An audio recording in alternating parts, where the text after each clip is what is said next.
Dr. Eric Kelly III and a host of phenomenal speakers from all around the globe for this 7-day virtual event that you don't want to miss. The mission of the Black Business Expo is to raise scholarship money from kids all the way from high school all the way from college. The Black Business Olympics is one of the largest Black business showcases in the world. It is an opportunity for businesses and companies to showcase their businesses globally. We are going to be giving away laptops up to $5,000 away to students. Again, I'm Olivia Appleberry, the founder of 2 Cents Finance and one of the speakers for the expo. I am so excited to see you there. For more info, go to www.blackbusinessexpousa.com or call 919-308-9090 and hope to see you there. I am Black Business. From the moment I wake until the time I sleep. Yes, I am Black Business. I am Black Business. Tell me, are you Black Business? I am Black Business. Do you support Black businesses? Listen, I support Black business because I am Black Business. Black Business Expo, one of the largest business showcases in the history of Black business in the world. The world! Sign up today at www.blackbusinessexpousa.com or call 919-308-9090. I am Black Business. I am Black Business.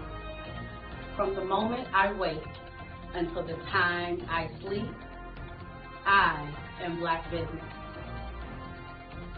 I am Black Business.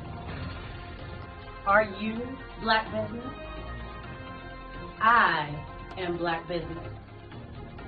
Do you support Black businesses? I support Black business because I am Black Business. Black Business Expo, one of the largest business showcases in the history of Black America in North Carolina. Join Dr. Eric Kelly III and a host of phenomenal speakers from all around the globe for this 7-day virtual event that you don't want to miss. The mission of the Black Business Expo is to raise scholarship money from kids all the way from high school all the way from college. The Black Business Olympics is one of the largest Black business showcases in the world. It is an opportunity for businesses and companies to showcase their businesses globally. We are going to be giving away laptops up to $5,000 away to students.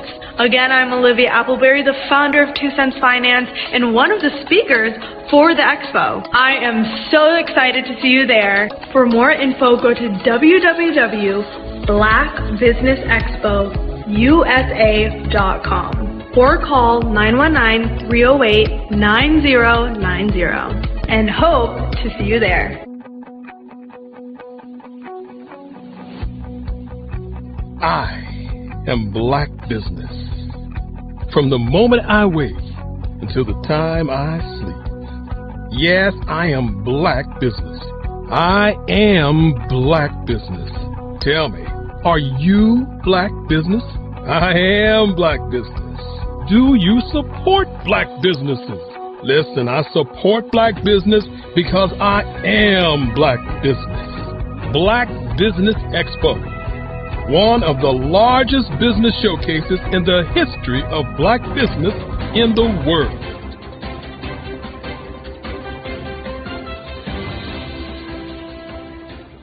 Over the past few years, we've seen the growth of existing and new initiatives focused on financial inclusion, building global networks, and reducing the wealth gap in response to the idea there's not enough seats at the table.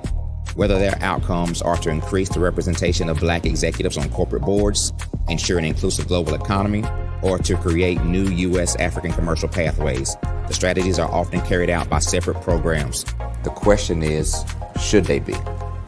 With the continent of Africa being home to more than half of the world's fastest growing economies, the youngest workforce, over 400 companies generating more than $1 billion annually, 700 generating more than $500 million annually that are poised for growth, and being the destination of nearly $5 billion in venture capital in 2021. Diversifying U.S. and Africa commercial engagement by building bridges between African businesses and their U.S. diaspora should begin being seen as mutually beneficial. From helping to reduce Africa's enormous capital gap to catalyzing two-way trade opportunities, the COVID-19 global pandemic hopefully has taught us that global challenges and opportunities are more interconnected than we thought. During the pandemic, African companies like Unicorn Flutterwave, insurance provider Reliance Health, ride-hailing app Yasir, and 54Gene, the continent's first bank of DNA on people of African descent, proved that when African companies have access to networks, capital, and information, they grow big, grow fast, and create solutions that are valuable to the world. This is why BDirect was created. We are the first U.S.-based but African-centric board preparedness and board search company designed to connect U.S. black talent and corporations to African businesses. Unique and fundamental to BDirect's success is our process of helping board candidates adapt their experience and networks to an African context before they're connected to high-growth companies that are looking to locally and globally scale. From our focus groups with African business execs and government leaders, we don't ignore the sentiment that business is easy, but people are hard. Having a pool of board candidates with hard-to-access networks and extensive experience across the business life cycle, including successfully raising capital, is table stakes for an initiative like this. So yes, we have that. But corporate or entrepreneurial success in the U.S. does not guarantee success in Africa. Developed alongside industry partners on the continent, our training program, BDirect Prep, is designed to transpose their experience to create cultural comfort, understanding, and a commitment to helping businesses in Africa scale. Our board governance sessions are African continental and country specific, integrated with cultural awareness and dexterity training, masterclasses led by African industry execs, and mentoring and coaching from African continental-based facilitators. But even more unique to BDirect Prep, we cap off our training program with an immersion trip to help candidates that have not been to Africa before see and feel Africa's complexity and opportunity from African soil. We all know traditional network-based board placement has historically left a lot of us out of ever really being in the paid board pipeline. Our strategy supports the work of many great organizations that are successfully filling seats at U.S. board tables by creating more tables for those that are still left on the sideline. It's time to start seeing the role and value of U.S. black talent and businesses on the continent of Africa differently. Old perceptions and habits limit economic inclusion. Let's transition black talent and the African businesses they will support from the periphery of the global economy to its core. Living in a global lockdown, we all know now how fast local and global economies can change, and see the value of having businesses that hire, strengthen local value chains, and even grow globally. Status quo in any form holds back progress. We must democratize U.S.-Africa commercial engagement by socially and economically connecting cultures that have long been disconnected. It's time for Africa's U.S. diaspora to redefine their global value by helping African businesses scale continentally and globally.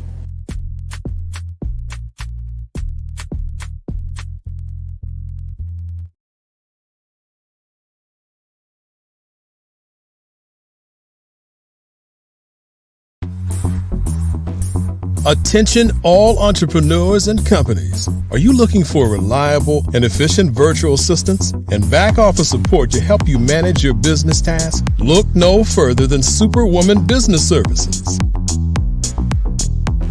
Our team of virtual assistants provides a full range of administrative support services, including operations management, social media marketing, and much more. We also offer website design services to help you create a professional online presence that reflects your unique brand. In addition to administrative support and website design, we offer business development and structuring services to help you grow your business and achieve your goals. We'll work closely with you to identify areas of improvement and develop a customized plan to help you reach your full potential. At Superwoman Business Services, we understand that running a business can be overwhelming and time-consuming. That's why we're here to help you fly high and achieve success. Our virtual assistants are highly skilled, experienced, and dedicated to providing you with the support you need to thrive. Come fly with us and take your business to new heights. Let us help you become the superhero entrepreneur you are meant to be.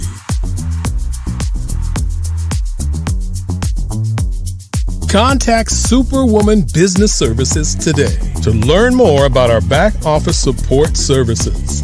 Sometimes you got to hear the news from the Black perspective, and more specifically, Black publishers. And that's exactly why you have to download the Hey Ty app, the largest mobile app delivering breaking news, videos, and podcasts from 200 of your favorite Black publishers. Yes, 200 Black publishers delivering news as it happens, literally all in one app. Go to HAYTI.com or download the app in the Google Play Store or Apple App Store. It's completely free, along with information that you can trust, so go check them out.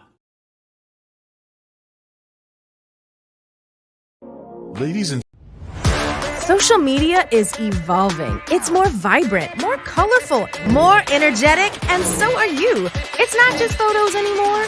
It's video, it's audio, it's subscriptions. And now there's Fanbase, a new monetized social network. Fanbase delivers the complete native app experience with full content monetization for every user. No algorithms that shadow ban your engagement or growth, and no ads. Follow anyone for free and subscribe directly to your favorite creators for $4.99 a month. Plus, show some love by tipping on any post. Also, make a Fanbase page and monetize your content the same way. Finally, connect with your followers by posting the amazing content you already create. And now, get paid for it. It's time to energize and monetize, because everyone's a fan of something and everyone has a fan base.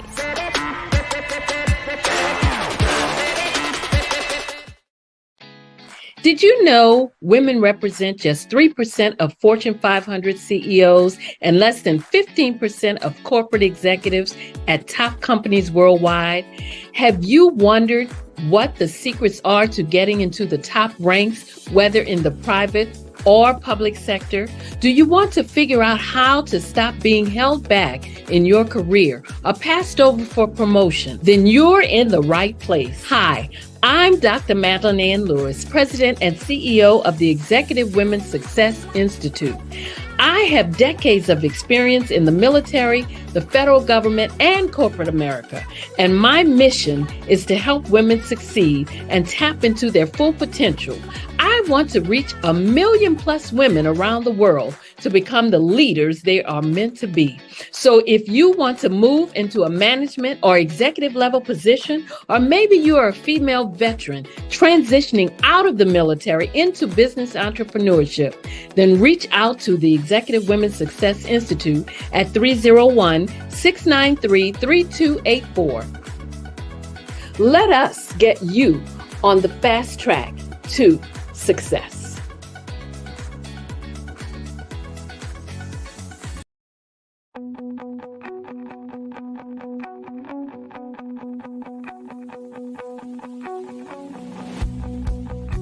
I am Black Business. From the moment I wake until the time I sleep. Yes, I am Black Business. I am Black Business. Tell me, are you Black Business? I am Black Business. Do you support Black businesses? Listen, I support Black business because I am Black Business. Black Business Expo one of the largest business showcases in the history of Black business in the world. The world! Sign up today at www.blackbusinessexpousa.com or call 919-308-9090. I am Black Business.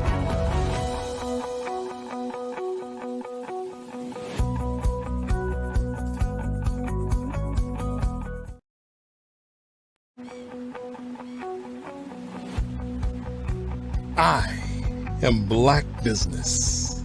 From the moment I wake until the time I sleep. Yes, I am Black Business. I am Black Business. Tell me, are you Black Business? I am Black Business. Do you support Black businesses? Listen, I support Black business because I am Black Business. Black Business Expo, one of the largest business showcases in the history of Black business in the world. The world! Sign up today at www.blackbusinessexpousa.com or call 919-308-9090. I am Black Business.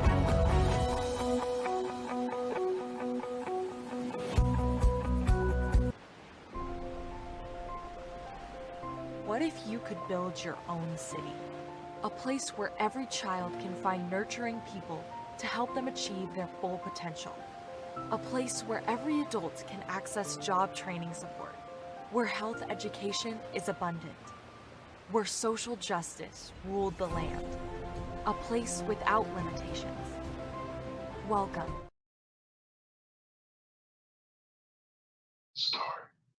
Good day, business owners, entrepreneurs, thought leaders, and corporations. Welcome to the Black Business Network. My name is Ravina Amos. I'm your business moderator for this edition of the Black Business Network.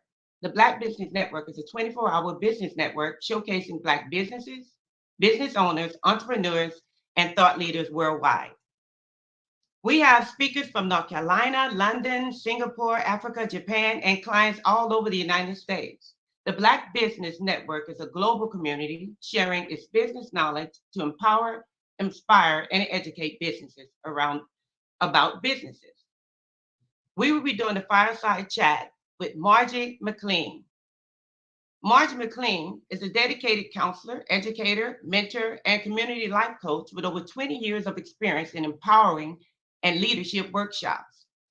Holding a Bachelor of Science in Molecular Biology from the University of North Carolina at Pembroke and a Master's in Education Leadership from Argosy University. Margie is a founder and CEO of Margie McLean Foundation Incorporation, which focuses on supporting underprivileged children and families through education, enrichment, health, and wellness initiatives. Since 2009, she has organized empowered and events for women and girls, including the Girls Empowerment Leadership Summit and the Divas Empowerment Retreat. Margie stated that Ladies of Quality mentoring programs in 1992, advocating for young women, leadership, and education. Recognized as a 2014 Who's Who by the National Association of Professional Women and a 2016 Trailblazer by Pure Potential Incorporations. She is currently a global ambassador and regular speaker for Black Business Expo USA. Margie's motto is leaving no one behind. Embodies her commitment to overcoming obstacles while uplifting others on their journeys. I present to you Margie McLean. Good afternoon. How are you? I am wonderful, Margie. And you? I'm doing Welcome. wonderful. Again. Thank you for having me. Yes, Margie, tell us what inspired you to pursue a career in counseling and education? And how has your personal journey shaped your approach? Yes, so just to reiterate, I am the CEO of the Margie McLean Foundation and also Chemistry Growth Mindset, which is a transformational coaching and consulting business. And with that, I am helping to transform the minds of young ladies to what they want to be, to actually doing what it is that they want to do. With that being said, that's what inspired me, being an educator, being in the classroom with young women, and also I would just say our youth period. Just seeing how they're kind of like, floating in the wind, don't know what they want to do. So they just need someone who can hone in on their talent and actually make sure that they take their talent and they do what it is that they want to do and actually make it flourish here in today's society. Share a pivotal moment in your life that influenced your mission to empower young women and youth? Yes, there was a moment in life. Just growing up myself, I was a part of an organization called Ladies Equality at my high school, and there we had a mentor who helped us, become young ladies, teach us, the best way to dress when we go to interviews, scholarship interviews, also community service. And so when I became a teacher, I decided I wanted to take that with me and teach our young ladies the same thing. Right. Also, with some of our young ladies, they probably have never been out of the city. So, we was able to do some community service. It made them feel so good to be able to help others. And so from there, when they grew up to become adults, they became leaders themselves. Absolutely. That is fantastic. Look, can you tell us more about the Margie McLean Foundation and the specific impact you aim to achieve through its programs? So the Margie McLean Foundation, we started off again with Ladies Equality before I even formed Margie McLean Foundation, and it just extended into just mentoring with Ladies Equality to we started to do projects such as Toy for Peds, where the young ladies were able to collect toys and we take it to pediatric centers in the hospital for those kids who couldn't be home for Christmas. And then it actually extended to us doing senior to senior, which our senior young ladies, those who was a senior, they would actually go to our senior homes and actually do a Christmas party with the seniors. We would make Christmas cards, and then it just extended from there. Now we are doing the community baby shower where we actually are helping first-time moms and new moms and fathers get the materials that they need and actually have a baby shower. Well, I think one of the things that impact me is my first baby shower. We had two young ladies who came, and one of the young ladies talked to me after it, and she said this was the only baby shower she was having because she didn't have any family. She was out of foster care. So she didn't really have any family. It's the only baby shower she would have had. And when I said she left with tons of things that she possibly wouldn't have got, it just made me feel so much better. And we actually are having our sixth community baby shower coming up in April 2025. So I'm excited about that. But it has actually made a difference in our young ladies' life from just even going to different colleges. We had young ladies who had never even thought about going to college until we started doing the college tour. And they are doing amazing things. So even be able to watch them from youth to now adults having their own children and married, it just makes me feel good that I was a part of their success. Oh, yes, absolutely. Now, based off your experience, what do you believe is the most significant barrier facing young women today? And tell us, how does your work address these issues? I think one of the barriers right now is social media.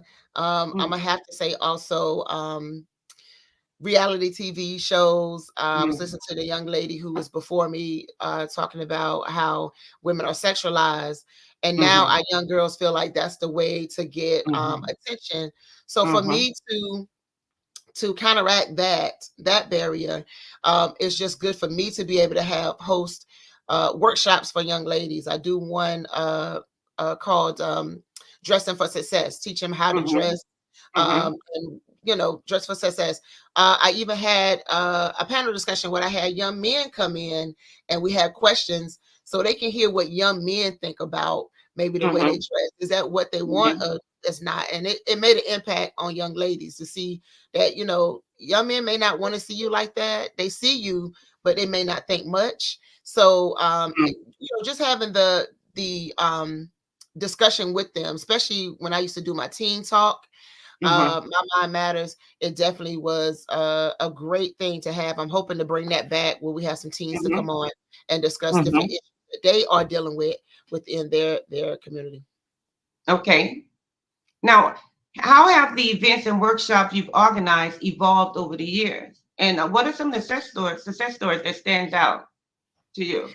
Yeah, so with the Marjorie McLean Foundation, we Mm-hmm. have had the Girls Leadership Institute, and I call it JAIL, which is the Girl Empowerment and Leadership Summit. And with Okay. that, we have speakers in the community come in and speak to our young ladies and do different workshops. It have definitely made a difference, teaching them how to actually carry themselves, teach them about self-image, which young Mm-hmm. ladies need to talk about. From Mm-hmm. there, it just extended to chemistry growth mindset, which is my life coaching business. I do the Divas self-care and empowerment workshop, holistic workshop. And that has actually become really huge. We started in Myrtle Beach and then went to Charlotte last year. We will Mm-hmm. be going on a Mm-hmm. cruise in March. So I'm excited about that for our retreat. And some of the success stories I had was women who came to the workshop, not knowing where their life was headed. But then once they left, it just empowered them to be able to do more, and being around other women also. Mm-hmm. Mm-hmm. They not only just listening to my coaching, but there's other women that they're surrounded by, listening to the stories that they overcame, and it made a Yes, difference. empowering each other. I had Mm-hmm. one young lady who came and she did not think she could go to college. She's now just finished her master's program. She finished her bachelor's and said, I don't think I'm doing anything else. Next thing you know, she's in her master's program. She just graduated That's wonderful. um, not just recently. So it just makes a difference to be around women who are doing some things who can inspire you as well. Yes, that's wonderful. Now, what advice would you give to young women who are looking to take on leadership roles in their community? The main advice I would say is to, excuse me, one of the main advice I would say is to make sure you have a mentor, and Mm-hmm. also be at the table of people who know more than you so you can learn. If Mm-hmm. you are at the table with people who know just as much as you, you're not elevating, or with Mm-hmm. people who may not know anything, you're not going to elevate. So you need to Yeah. always be at the table with someone who possibly can teach you more. Never think that you know it all, because you don't. Mm-hmm. um, and so make sure you're open to learning as well. Make sure Mm-hmm. you open to someone telling you something that you possibly don't know. Mm-hmm. And also just make sure that you be around, just have a network of people that you can always hone in on, that you can sit at the table and say, okay, I have this idea. What do you think about it? And everyone can pretty much talk about their particular idea. Maybe someone can give you a different perspective. I have done that before. Hey, I have this Mm-hmm. idea. What do y'all think about this? Do you think this will work? Maybe, I don't think this will work here. Maybe it works somewhere else. And be Right. able to take that advice. Right. Yeah. Now, what leadership qualities or what self-care practices do you incorporate into your busy schedule to maintain balance? Because that sounds like you have a lot going on. I do have a lot going on. I just have Yeah. to make sure that I take time for myself. I wrote a Mm-hmm. book recently. Mm. I have to shout out Dr. Kelly Yeah. for Yes. pushing me to write this book. But I wrote a book called For the Love of Me, and it's a self-care 31-day journal self-care um, book. And in the book, you are answering questions. It's just not a journal that you write in like a diary, but you Mm-hmm. answering questions about yourself. How do you Mm-hmm. love yourself? Every Mm. day in that book, I have some type of self-care challenge that you have to do. Mm-hmm. And that self-care challenge could be just take a long bath. It could be take a walk. It could be buy Mm-hmm. yourself some flowers. Go to the movies by Mm-hmm. yourself. Have dinner by Mm-hmm. yourself. So every day you are challenged to do something for yourself. Now I said Mm. for me, I cannot write this book and challenge you to do something, but I'm not doing it myself with this book. Mm-hmm. So every day I'm looking in the book to see what's a challenge that I can do for myself. Even just doing a gratitude jar, I have Mm. taught that. And I do a course with my book as well. And one of the things I teach is you doing a gratitude jar and just writing things that I'm grateful for. But I'm Mm. trying to and making sure that I take time for myself. Even like today, after today, I plan on going to the movies just to sit in the Right. movie theater Right. and look at a nice movie I love to do, because I need that time to Right. myself. So I have Absolutely. to make sure I'm intentional with my self-care practice. Even if you have to, sometimes we have a calendar and we're like, okay, you have to write yourself in the calendar as well. So I'm trying Mm. to make sure that I write myself like an appointment in my calendar for myself. Very smart. Yes. Yes. Now, as a member of various organizations, how do you find the time to stay engaged? And what motivates you to keep going and keep giving back? What really motivates me is just seeing like the kids that I'm helping. Mm-hmm. Also, what motivates me is someone helped me at one time. So I want to make sure I Mm-hmm. never stop doing that in the Right. community. It's always something that needs to be done. I know I Mm-hmm. can't do it all.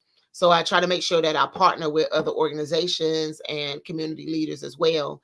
The other thing that motivates me is I have a 4-year-old here, and she motivates me to keep going because I want to make sure that she's in a world where she's able to do and able to see and able to be Mm-hmm. motivated herself, able to be empowered, Mm-hmm. and definitely teaching her. She's watching me, so I have to Right. make sure that I Right. am doing laying the footsteps that I want her to follow. So Mm-hmm. that's one of my, well, I would say a couple of my motivations. Mm-hmm. That is definitely commendable. Now, um, what qualities do you think are the most essential for women in today's society? And how do you cultivate these qualities in your mentoring program? I'm gonna say the top quality now in today's community is self-love. You Mm, have to love yes, yourself. And when yes. you love yourself, um, you treat yourself well. Mm-hmm. And when you love yourself, you expect and demand for others to treat you the same way. Mm-hmm. I Mm-hmm. think that's one of the biggest qualities that we have to do. And that's the reason why I wrote the book that I Mm-hmm. wrote, is us learning how to love ourselves. Because if we don't love ourselves, we are looking for love in the wrong places. And we Mm-hmm. end up in the hands of the wrong person who would treat us a certain way. And we think that is, Mm-hmm. we think that's the way it's supposed to be. Mm-hmm. And we're not being fulfilled in our own destiny. We are actually fulfilling someone else's destiny. So I think Mm-hmm. self-love is definitely one of the main qualities that we need to teach our young women, and women, period, as well. We know that some women have been through some really terrible situations, whether it be marriage, whether it be their job, whether it be microaggression. I'm going to teach that workshop too. Mm-hmm.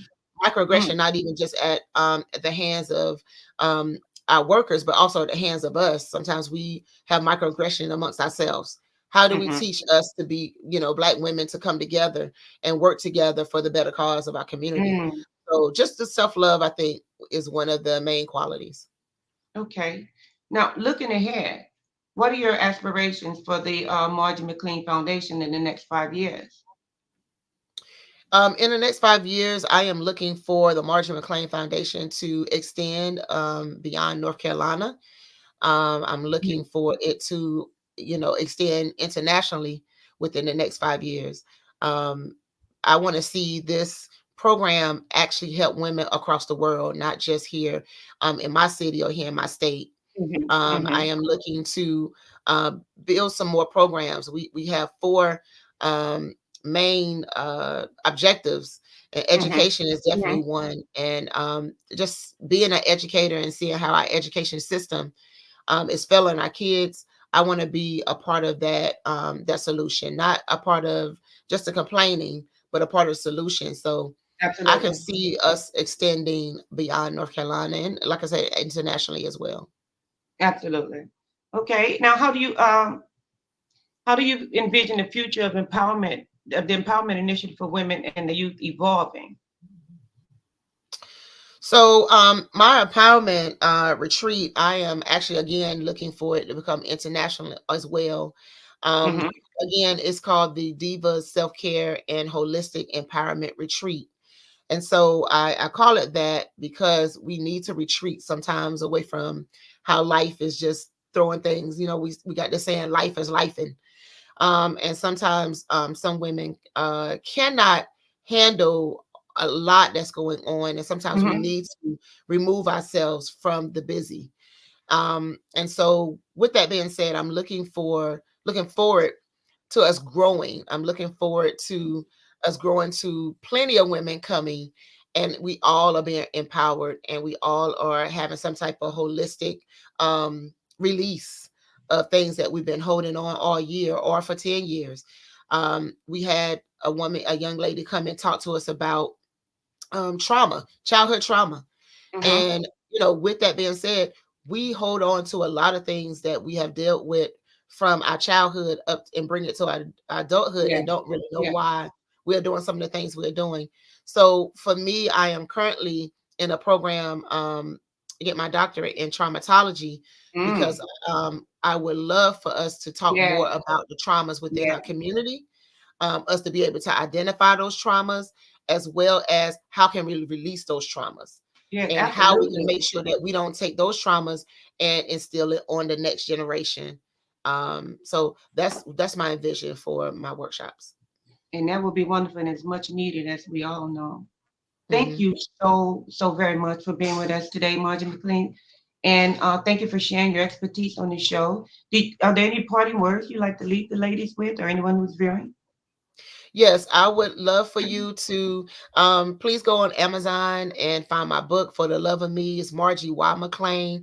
I actually do 6 weeks a 6-week workshop with that book. If you would like for me to come and do a 6-week workshop with your young ladies or your church group, even teachers, I do it with teachers. If you would like for me to come in and do that workshop with teachers, you can contact me as well at Chemistry Growth Mindset at gmail.com.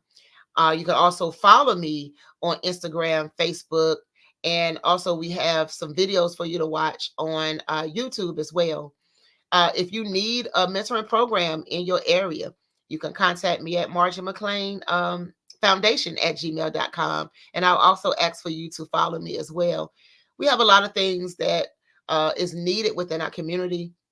And we have plenty of young ladies who are in need of mentorship.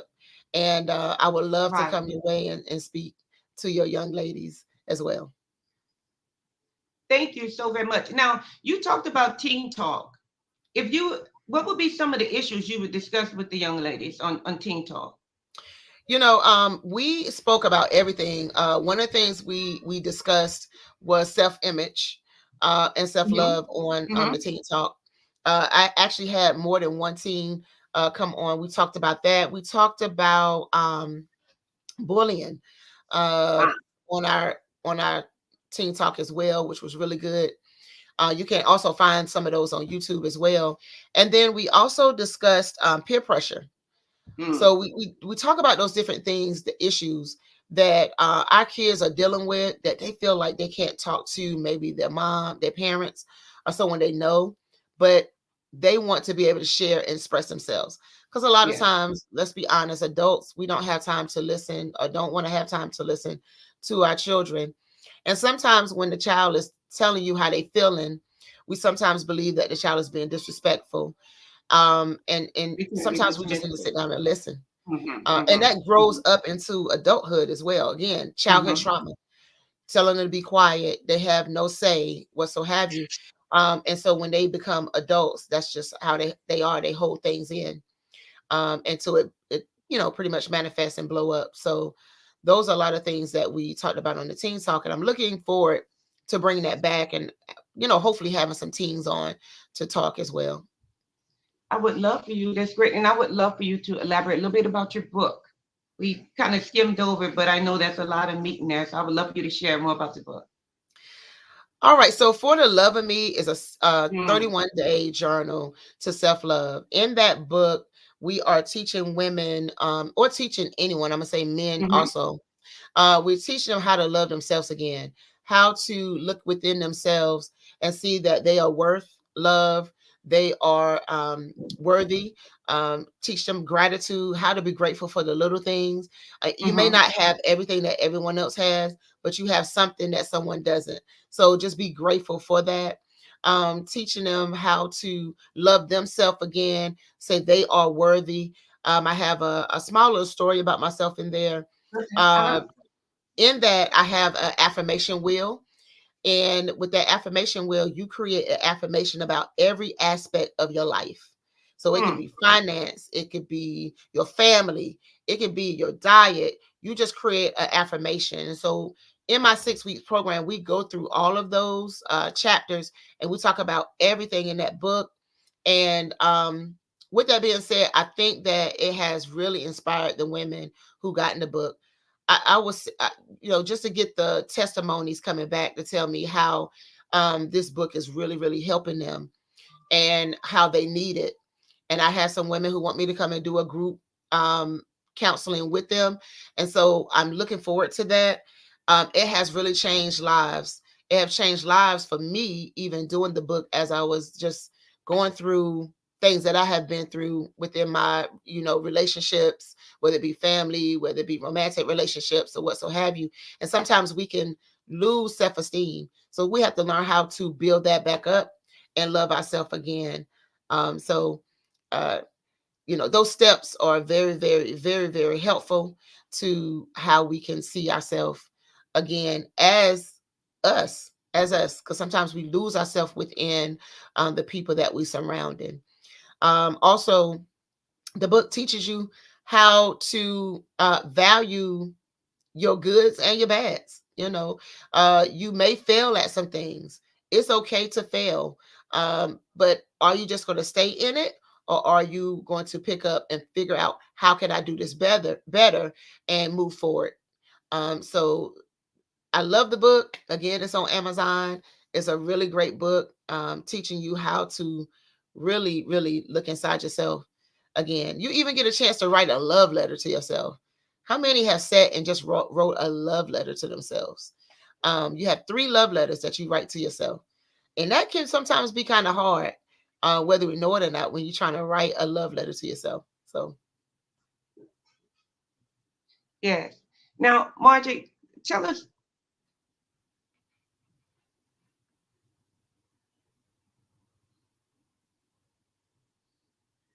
ask your question again. I'm sorry, I didn't hear your question. Yeah, I'm sorry, we was having a little bit of fun from.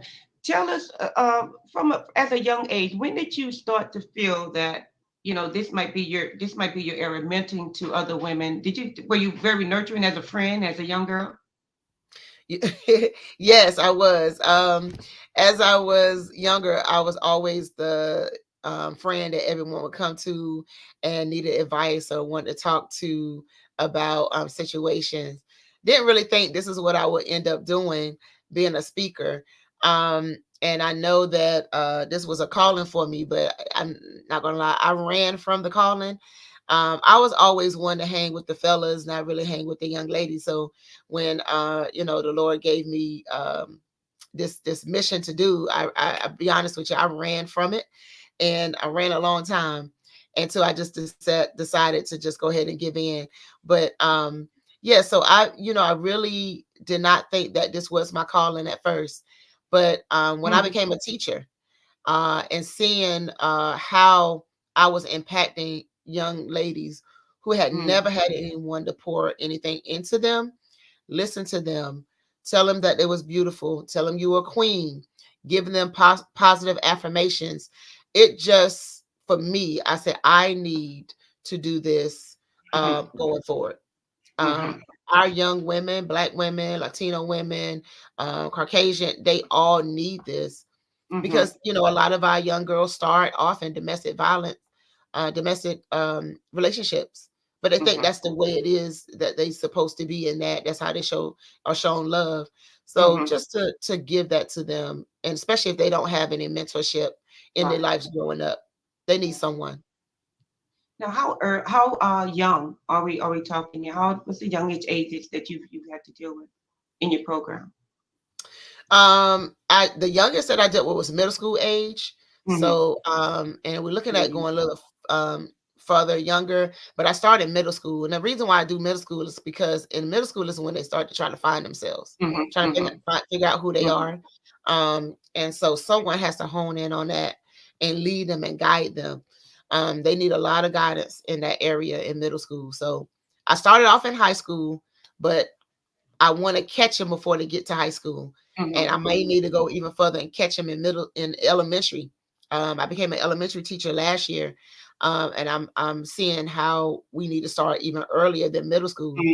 Catch our young girls as well as our young men as well. We have to catch our youth before it's too late. Well, we definitely commend you for what you do, and we support you in all your endeavors.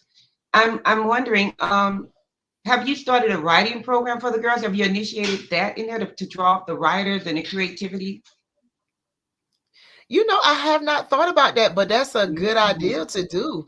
I have not thought about that, but that's a good idea to do. I'm gonna just say this. I had when I was living in Richmond, I had a young lady, Chelsea Bishop at the time. I'm gonna go ahead and call her out. I love that young lady. She I was mentoring her in a program that she was in. Um when I met her, she was rough around the edges. I would just have to say that. And I stuck with her, and her mom and the family always would go and visit, and then I became her mentor.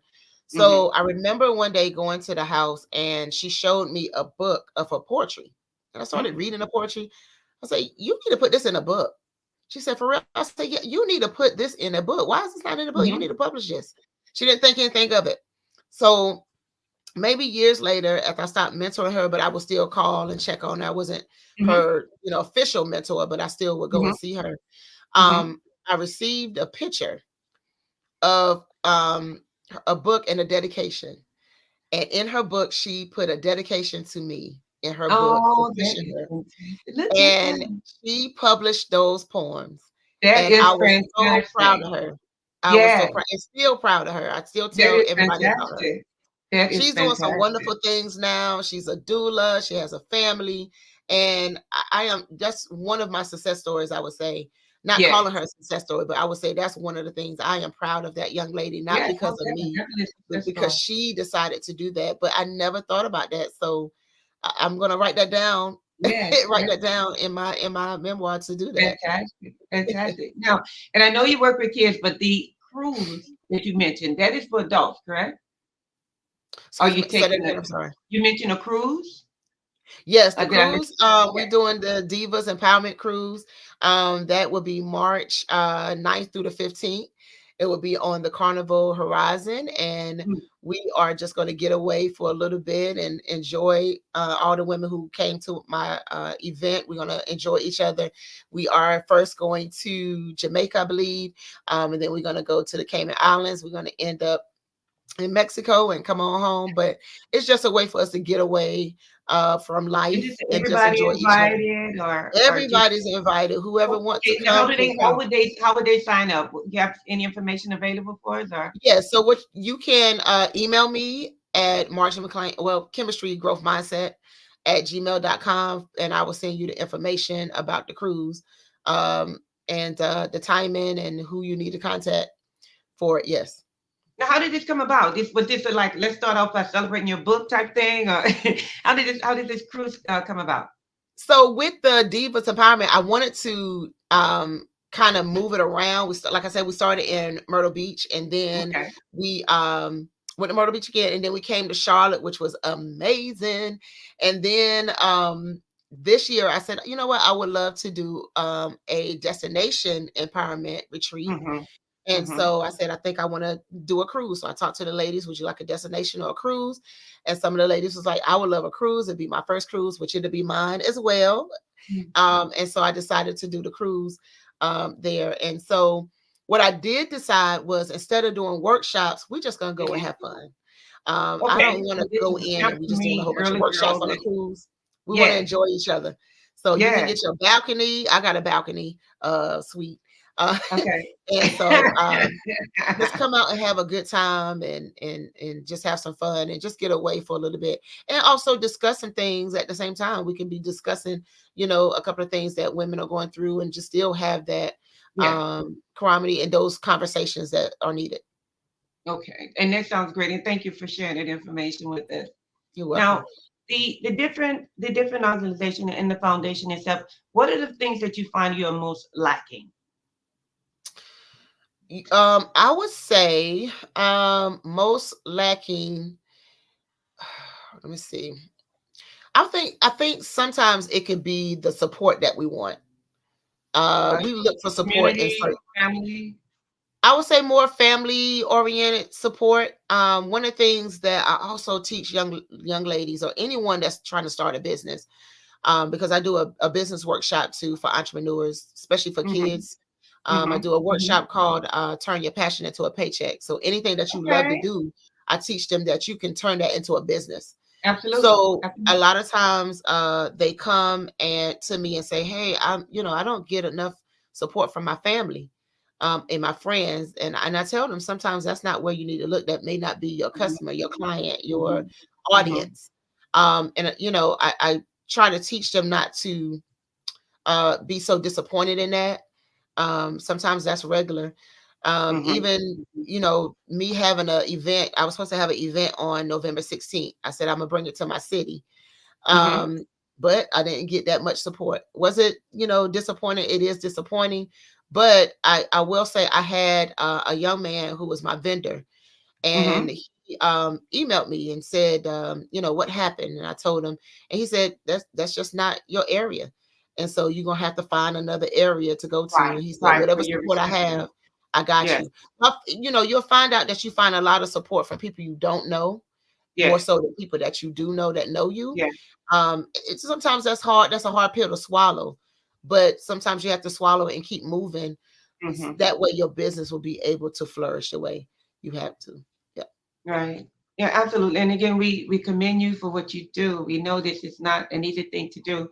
And plus, while pursuing your career, you say you're going for your doctorate after this? Yes, I am. Yes. Right now I'm working on my EDS, and then I'm gonna finish, with my doctorate. Okay, EDS, for those of us. That's an education specialist. So I'll be an education specialist in traumatology. Yes, ma'am. Okay. Yeah.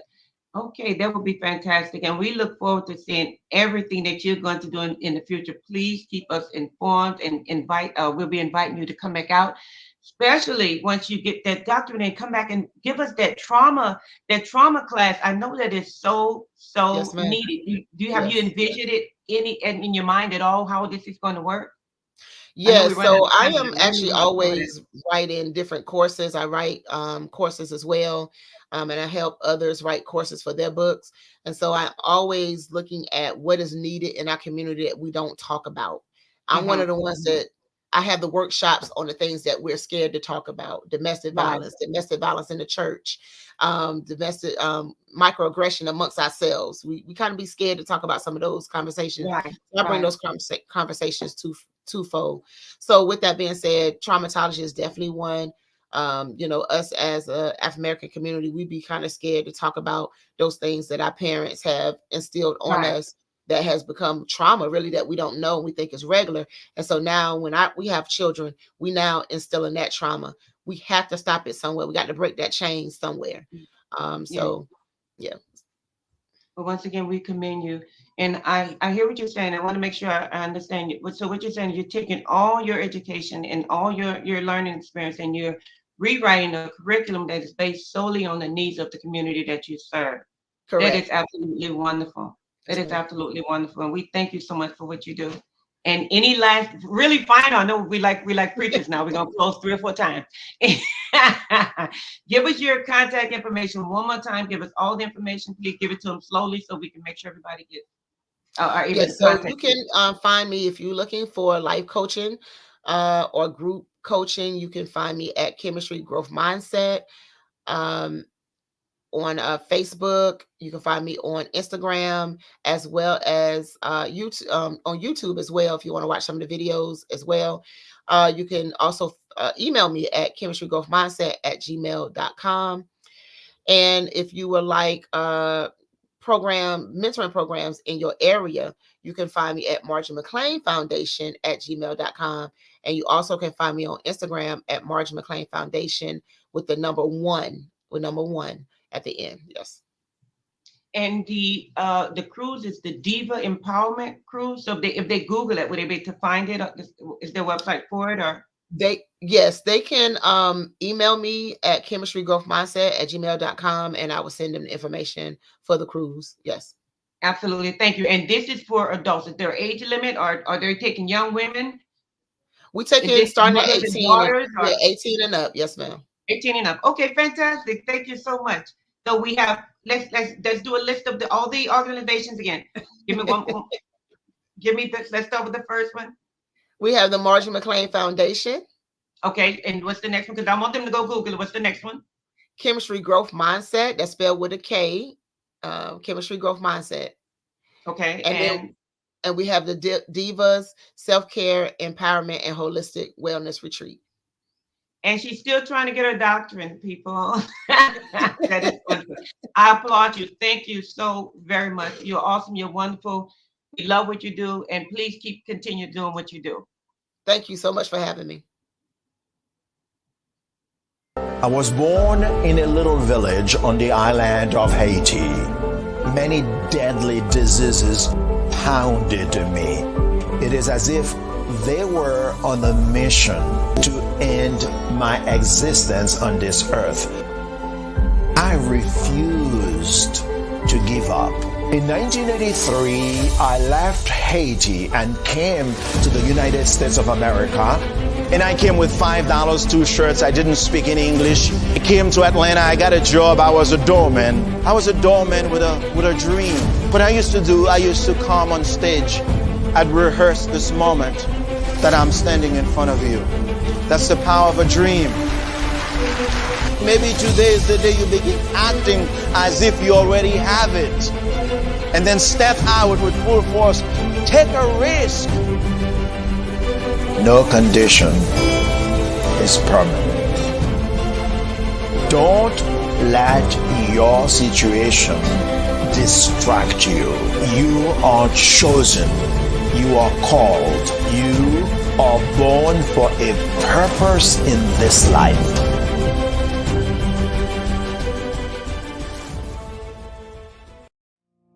Did you know that approximately 333.34 million businesses exist today, according to a report from 2021?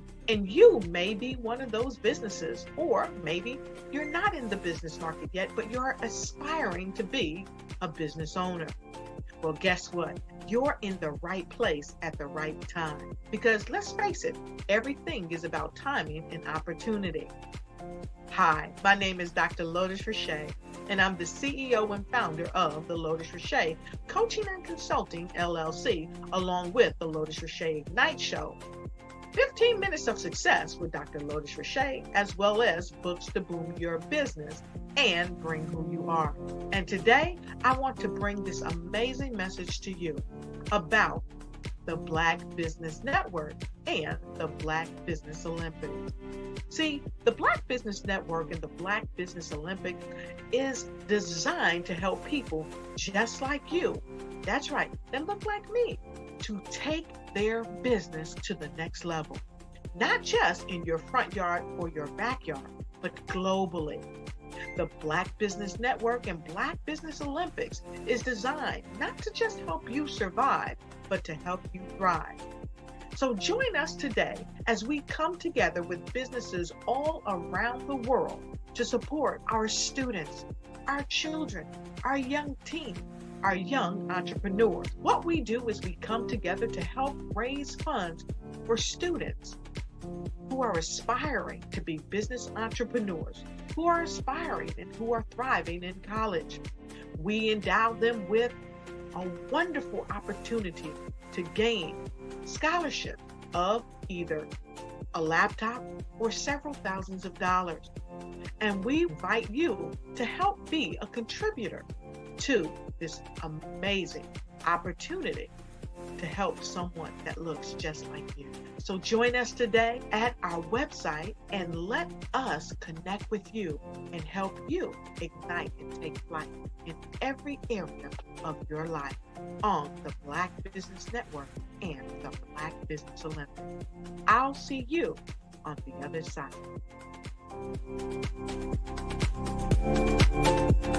Art to me is a creative expression of something from nothing. You know, it explodes onto the canvas, or it explodes on in my work. One of the things that I try to do more than anything is I try to just give the lines and the movements and emotions and expressions into what I do. Art really means to me a chance to express how I feel deep down inside. Most of my art begins as a thought that I might have, you know, whether it's sports, whether it's history, whether it's a woman or a man. It pretty much starts as an idea of thought before I get into the actual image of what I'm going to draw. I do a lot of historical pieces. I was a history minor in college, and I love to do history pieces. And a lot of times I'm thinking about history, and then I try to make that history impact you as you look at it. That's one of the reasons I do pictures so large. People ask me, why do I do the pictures so big? And I tell them, I want the piece to impact them as they're looking at it, to kind of dominate them, dominate their space. And most of my pieces I try to do off page. I don't try to do anything that's going to be in those four corners, or in a square. And I want your imagination to be a part of the piece that you're looking at.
Dr. Eric Kelly III and a host of phenomenal speakers from all around the globe for this 7-day virtual event that you don't want to miss.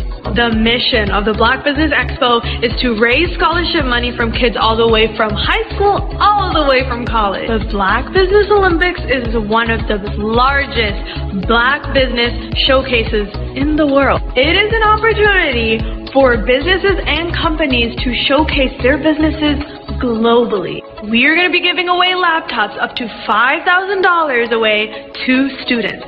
Again, I'm Olivia Appleberry, the founder of 2 Cents Finance and one of the speakers for the expo. I am so excited to see you there. For more info, go to www.blackbusinessexpousa.com or call 919-308-9090 and hope to see you there. I am Black Business. From the moment I wake until the time I sleep. Yes, I am Black Business. I am Black Business. Tell me, are you Black Business? I am Black Business. Do you support Black businesses? Listen, I support Black business because I am Black Business. Black Business Expo, one of the largest business showcases in the history of Black business in the world. The world! Sign up today at www.blackbusinessexpousa.com or call 919-308-9090. I am Black Business. I am Black Business. From the moment I wake until the time I sleep, I am Black Business. I am Black Business. Are you Black Business? I am Black Business. Do you support Black businesses? I support Black business because I am Black Business. Black Business Expo, one of the largest business showcases in the history of Black America in North Carolina. Join Dr. Eric Kelly III and a host of phenomenal speakers from all around the globe for this 7-day virtual event that you don't want to miss. The mission of the Black Business Expo is to raise scholarship money from kids all the way from high school, all the way from college. The Black Business Olympics is one of the largest Black business showcases in the world. It is an opportunity for businesses and companies to showcase their businesses globally. We are going to be giving away laptops up to $5,000 away to students. Again, I'm Olivia Appleberry, the founder of 2 Cents Finance and one of the speakers for the expo. I am so excited to see you there. For more info, go to www.blackbusinessexpousa.com or call 919-308-9090 and hope to see you there. I am Black Business. From the moment I wake until the time I sleep. Yes, I am Black Business. I am Black Business. Tell me, are you Black Business? I am Black Business. Do you support Black businesses? Listen, I support Black business because I am Black Business. Black Business Expo, one of the largest business showcases in the history of Black business in the world.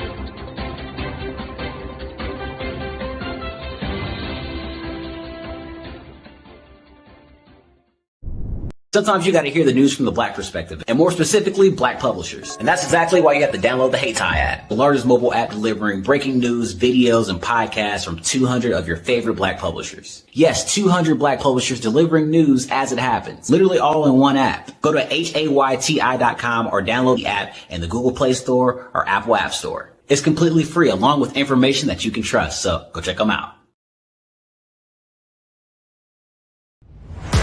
Social media is evolving. It's more vibrant, more colorful, more energetic, and so are you. It's not just photos anymore. It's video, it's audio, it's subscription. And now there's Fanbase, a new monetized social network. Fanbase delivers the complete native app experience with full content monetization for every user. No algorithms that shadow ban your engagement or growth, and no ads. Follow anyone for free and subscribe directly to your favorite creators for $4.99 a month. Plus, show some love by tipping on any post. Also, make a Fanbase page and monetize your content the same way. Finally, connect with your followers by posting the amazing content you already create. And now, get paid for it. It's time to energize and monetize, because everyone's a fan of something and everyone has a fan base.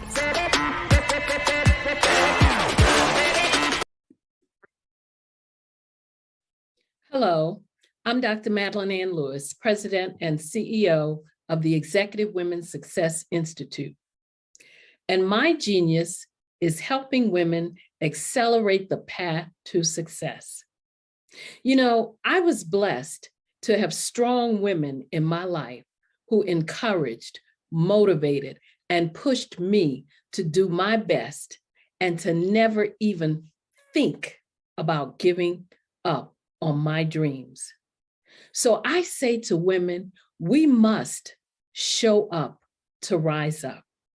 We have talents and potential, but who will see them if we don't speak up and get noticed? I know that women are a tremendous resource on this planet, and there is nothing more fulfilling than helping a woman tap into her full potential.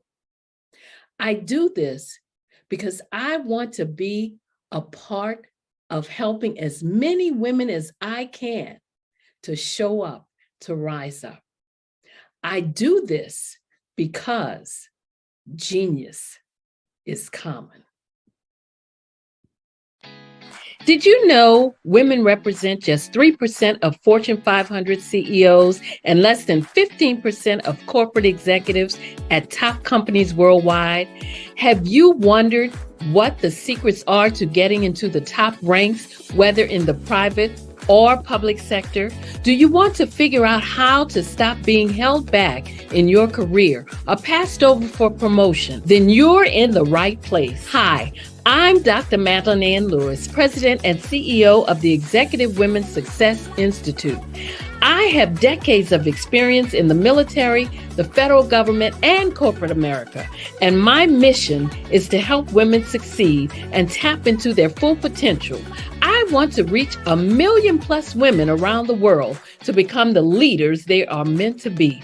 So if you want to move into a management or executive level position, or maybe you are a female veteran transitioning out of the military into business entrepreneurship, then reach out to the Executive Women's Success Institute at 301-693-3284. Let us get you on the fast track to success.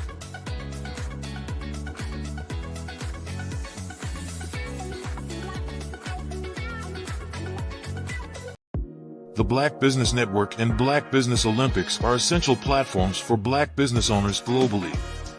They provide the tools and support you need to succeed in today's competitive marketplace. Join us today as we collaborate together with businesses from around the world to support our children, students, and young future entrepreneurs, Black businesses and corporations. We raise funds for students going to college and young entrepreneurs who are aspiring to be business owners, and we invite you to be a contributor today. Visit the website www.blackbusinessexpousa.com to connect with and learn more about how the Black Business Network and Black Business Olympics can help you not only share your amazing business story to businesses, but also serve future generations.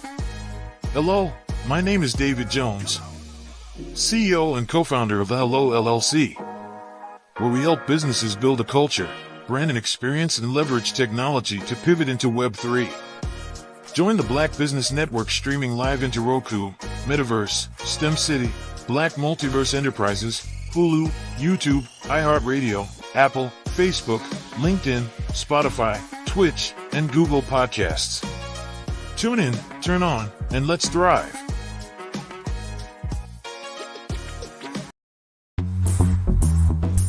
Attention all entrepreneurs and companies. Are you looking for reliable and efficient virtual assistants and back office support to help you manage your business tasks? Look no further than Superwoman Business Services. Our team of virtual assistants provides a full range of administrative support services, including operations management, social media marketing, and much more. We also offer website design services to help you create a professional online presence that reflects your unique brand. In addition to administrative support and website design, we offer business development and structuring services to help you grow your business and achieve your goals. We'll work closely with you to identify areas of improvement and develop a customized plan to help you reach your full potential. At Superwoman Business Services, we understand that running a business can be overwhelming and time-consuming. That's why we're here to help you fly high and achieve success. Our virtual assistants are highly skilled, experienced, and dedicated to providing you with the support you need to thrive. Come fly with us and take your business to new heights. Let us help you become the superhero entrepreneur you are meant to be.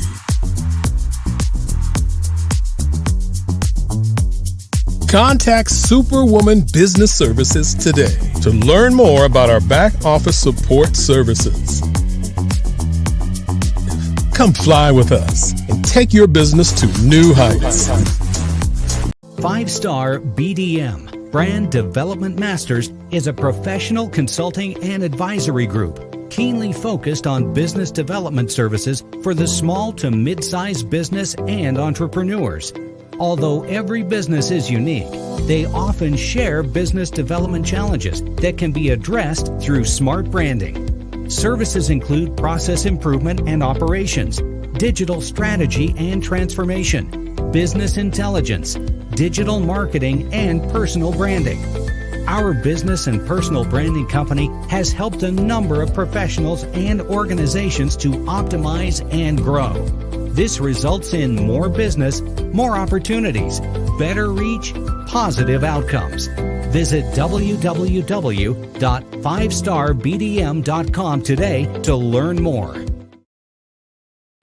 Every speaker has a moment where their words can spark inspiration, drive change, and transform lives. But what happens after the applause fades? With 5-Star BDM, your voice doesn't have to fade. We transform your live session into a professional ebook. Imagine your session becoming a permanent, interactive asset, reaching new audiences across the globe. Like Grant McGaugh and Dr. Eric Kelly III, whose session on the Mindset Revolution continues to inspire thousands through their custom ebook. Your ideas can become a lasting impact. Turn your session into an ebook that not only tells your story, but expands your reach, builds your brand, and engages your audience. With embedded videos, custom graphics, and a stunning flipbook or PDF format, your message will inspire long after the event is over. And for a limited time only during the Black Business Olympics, get your custom ebook for just $199, down from the regular price of $399. This is your chance to transform your message into something truly unforgettable at an unbeatable price. Your package includes a professionally designed ebook, a flipbook or PDF, embedded video of your session, and custom graphics. Everything you need to showcase your message in a way that lasts. With 5-Star BDM, your session becomes more than a moment. It becomes an opportunity for growth, greater visibility, and lasting impact. See your influence multiply as your message reaches new clients, partnerships, and platforms. Ready to turn your ideas into a global movement? Visit 5starbdm.com to secure your custom ebook today. Your audience is ready to listen.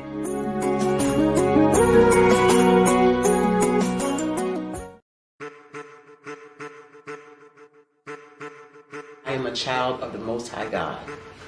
He has gifted me in ways that I could not even imagine and didn't know.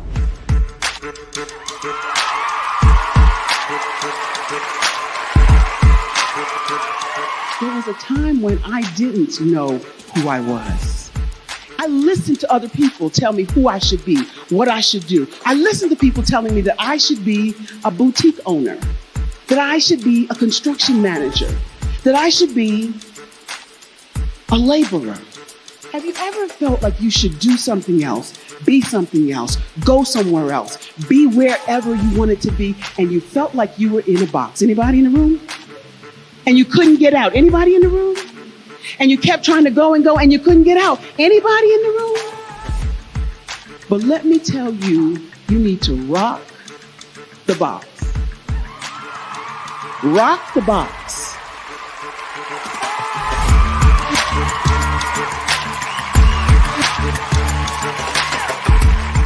I am engaging, inspiring, and empowering.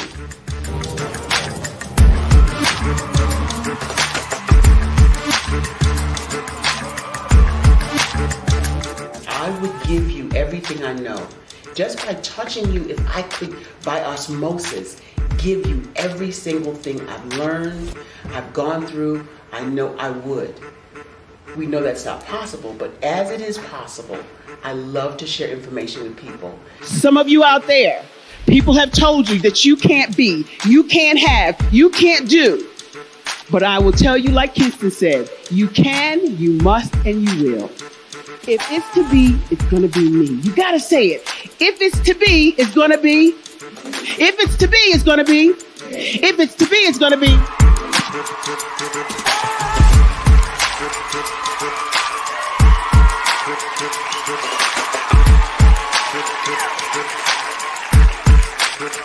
Barbara is because she believed what her mama said about her and not what other people told her. Every day you wake up, when you're in a situation, it's your choice whether it's an advantage or the disadvantage. She gained her confidence and her life, and now she is a testimony. If I can help you elevate yourself, then I feel like I'm elevating my own self as well. What you know and I know together can change the world.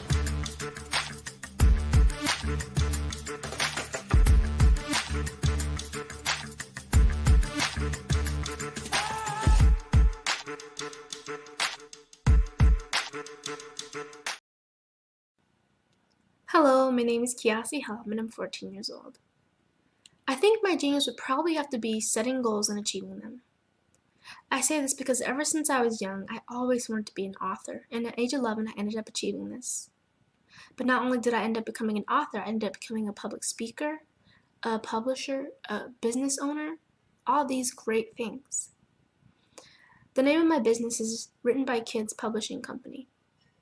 I decided to start this company because I thought it was important for me to help kids my age express themselves through literacy and just achieve their own goals. Because to me, achieving goals is the best thing in the world to feel. It's you just achieving things and aspirations that you set for yourself. And I know that everybody is capable of this because even if you don't end up achieving the goal, you still tried your best, and that's the most important thing. And everybody is capable of this because genius is common. Thank you.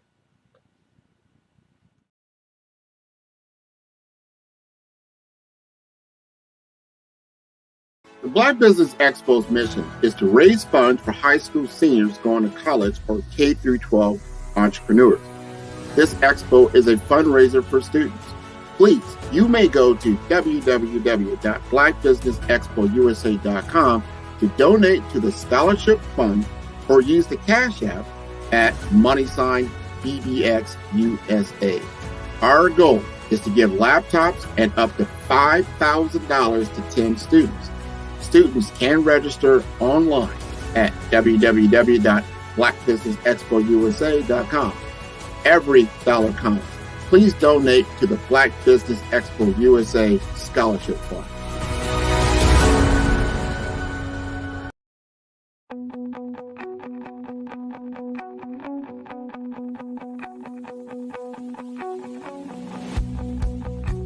I am Black Business. From the moment I wake until the time I sleep. Yes, I am Black Business. I am Black Business. Tell me, are you Black Business? I am Black Business. Do you support Black businesses? Listen, I support Black business because I am Black Business. Black Business Expo, one of the largest business showcases in the history of Black business in the world. The world! Sign up today at www.blackbusinessexpousa.com or call 919-308-9090. I am Black Business.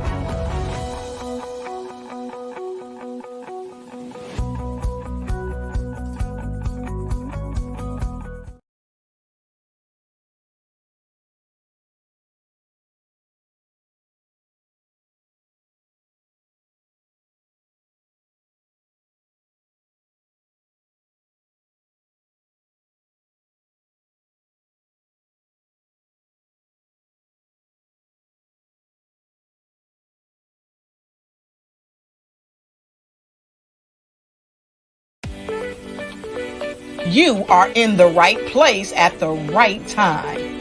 The Black Business Network opens again for its Black Business Olympics, a 24/7 broadcast on business, strategies, global branding, social media marketing, finance, advertisement, and much, much more.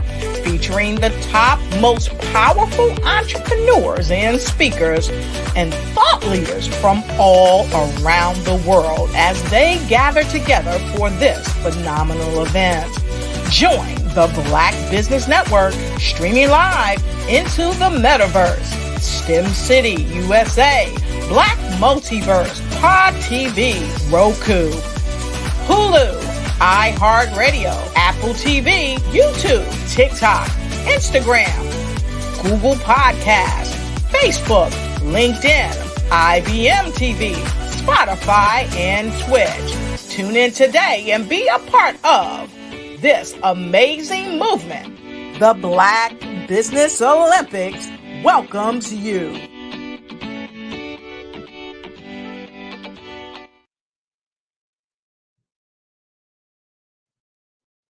Good day, business owners, entrepreneurs, thought leaders, and corporations. Welcome to the Black Business Network.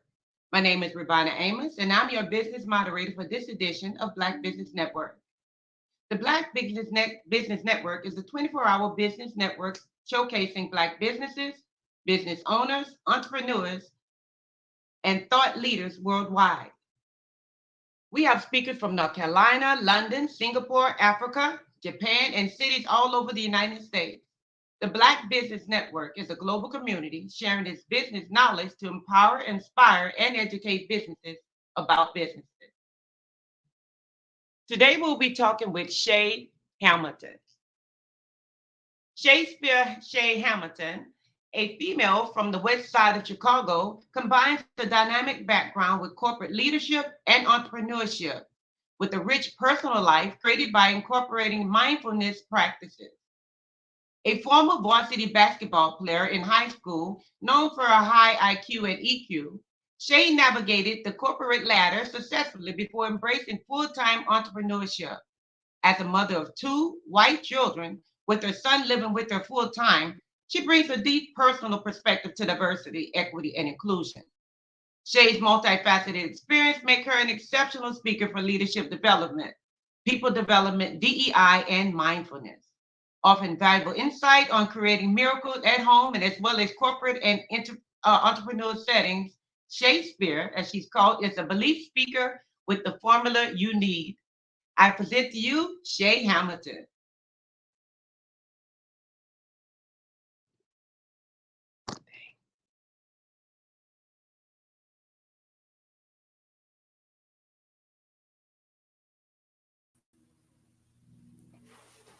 Hello. Thank you for having me. Yes, welcome. So Shay, to start, can you tell us where the name Nexodus came from and what it signifies about your company's mission? Absolutely. So even before starting Nexodus, I have a janitorial company, but I started that first.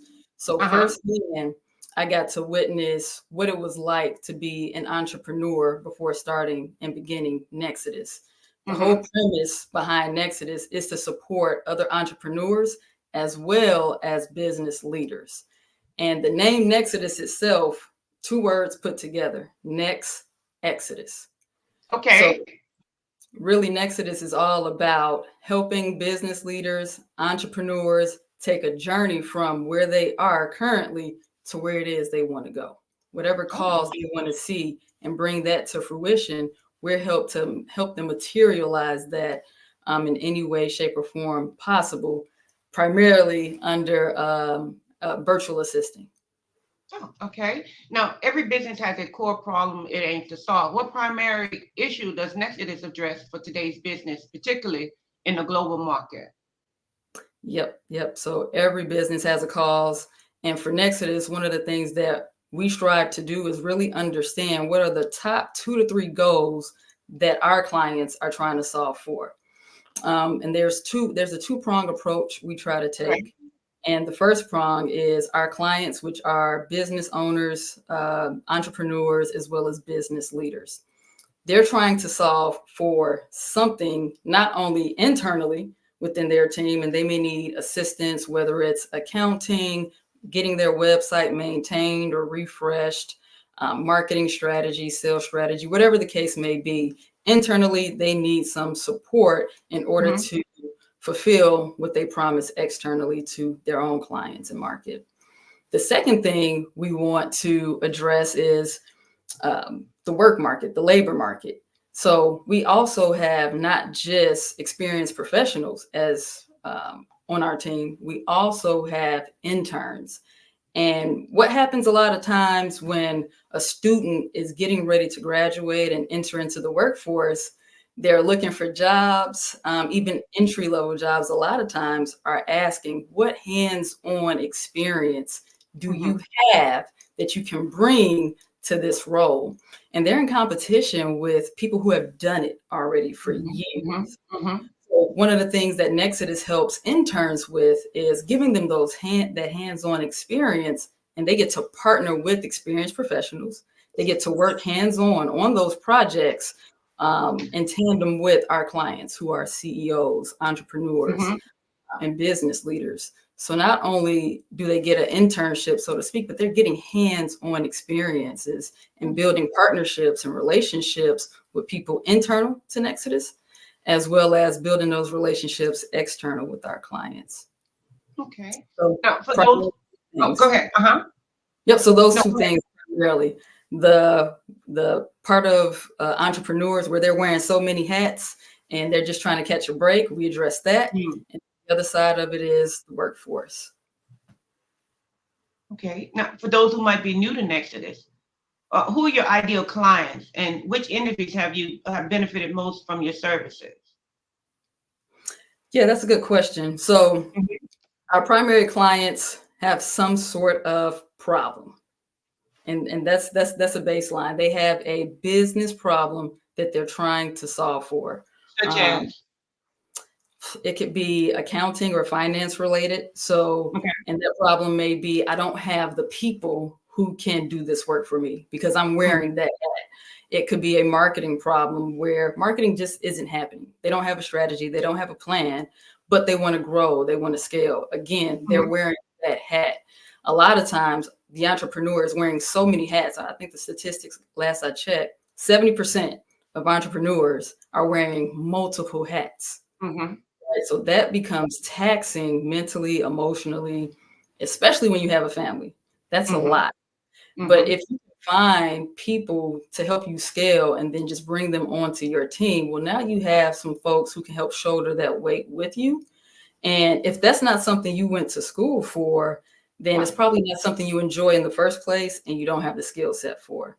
So our clients tend to wear multiple hats. They're entrepreneurs and they're looking for some help. That's the problem that they're trying to address. So that was a great question. They're trying to address the problem of I need a team around me. I need someone who can check blind spots. I need somebody who's better at this thing than I am, or I need someone who actually enjoys doing it. I'm only doing it because I have to. I don't like doing it. So as entrepreneurs, we tend to set out to do this one thing, and we want to make sure that we can help solve for our own cause. But with running a business, there are a lot of things that have to happen at the same time. Things that you have to do that sometimes will prevent you from doing the things that you want to get to do. So our target clients, they have a problem that they're trying to solve for, which is getting a team to help them. And in terms of industry, it's really industry agnostic because regardless of the industry that you're in, you need operations, you need a team, you need someone who can help manage finances. You're looking for clientele of some sort or someone that you're talking to, working with.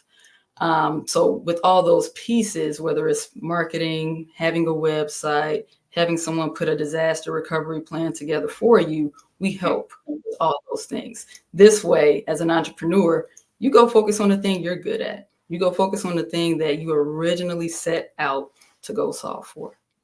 Okay. Now, in an increasingly competitive outsourcing landscape, how would you say that Nexodus stands out from other global players? Yeah, so whether you have, I know there's Upwork, Fiverr, all those different platforms where people tend to go look for virtual assistants or virtual professionals on an international playing field. Where Nexodus is different when it comes to competition is one, we don't compete. We don't have competitors. We have partners. So there are people that we will partner with because, again, we want those experienced professionals on our team, and our interns also need that. At the end of the day, I'm not good at everything. And one of the promises that I want to make sure I deliver to my clients is if you need a marketing professional, that's what you're going to get. If you need a sales professional, that's what you're going to get. If you need someone who can execute, then we have someone who can do that as well. So we don't have competitors. We have partners and people that we learn from, as well as, university faculty that we lean on to help with, okay, what's the best curriculum we can put in place for an intern learning X thing? And then we then partner those interns or experienced professionals with the project or task that our client needs fulfilled. So we don't have competitors or competition. We focus more on how can we build partnerships. Another thing that makes us a little different is we have onshore as well as international Nexodus team members and virtual assistants who can work on the project. So I know a lot of times, specifically in the US, we're a little more sensitive culturally when it's time to make outbound calls, or you get different accents and you're trying to talk to customer service. And we realize that. So the moment a client says, hey, I want somebody who can do a outbound phone campaign, immediately we know which folks would better suit this campaign depending on where the client is located or the market that they're calling into. And if a client switches, what those tasks or what the project is, we also align, adjust, and reassess what our clients need. And we move people around proactively so that our clients don't have to do that. So that's a huge way that Nexodus is different in comparison to someone going out and looking for their own virtual assistant, using other platforms and trying to recruit, hire, train. And then if they need to start the process all over again, well, you have to recruit, hire, train again, and then it becomes a cycle. You don't have to do that with this. We're doing that work for you internally because we understand your mission, we understand your goals, because our clients are a partner of ours too. Okay. Now, it's obviously that Nexodus offers a wide range of services. Can you just walk us through the key products and services that you provide to meet the most clients' diverse needs across the industry? Yeah, so most clients are asking for help. They're asking for a team. And so that's where our virtual assistants and our virtual professionals come into play. They want to be able to offload tasks so they can focus on the thing that they're trying to provide to their clients. So back office tends to be one of the primary tasks that we're tasked with, is helping them with email management, calendar management, being able to draft and write out their standing operator procedures, just based on different screen shares, marketing materials, things of that nature. So we will aid and assist them in that capacity. I would say second to that is graphic design, and then building websites and maintaining websites. We have a lot of clients that reach out to us for those things. And then sometimes also writing performance management SOPs. So we'll help with that as well as build systems that communicate and automate a lot of processes for our clients to free up their time. Okay.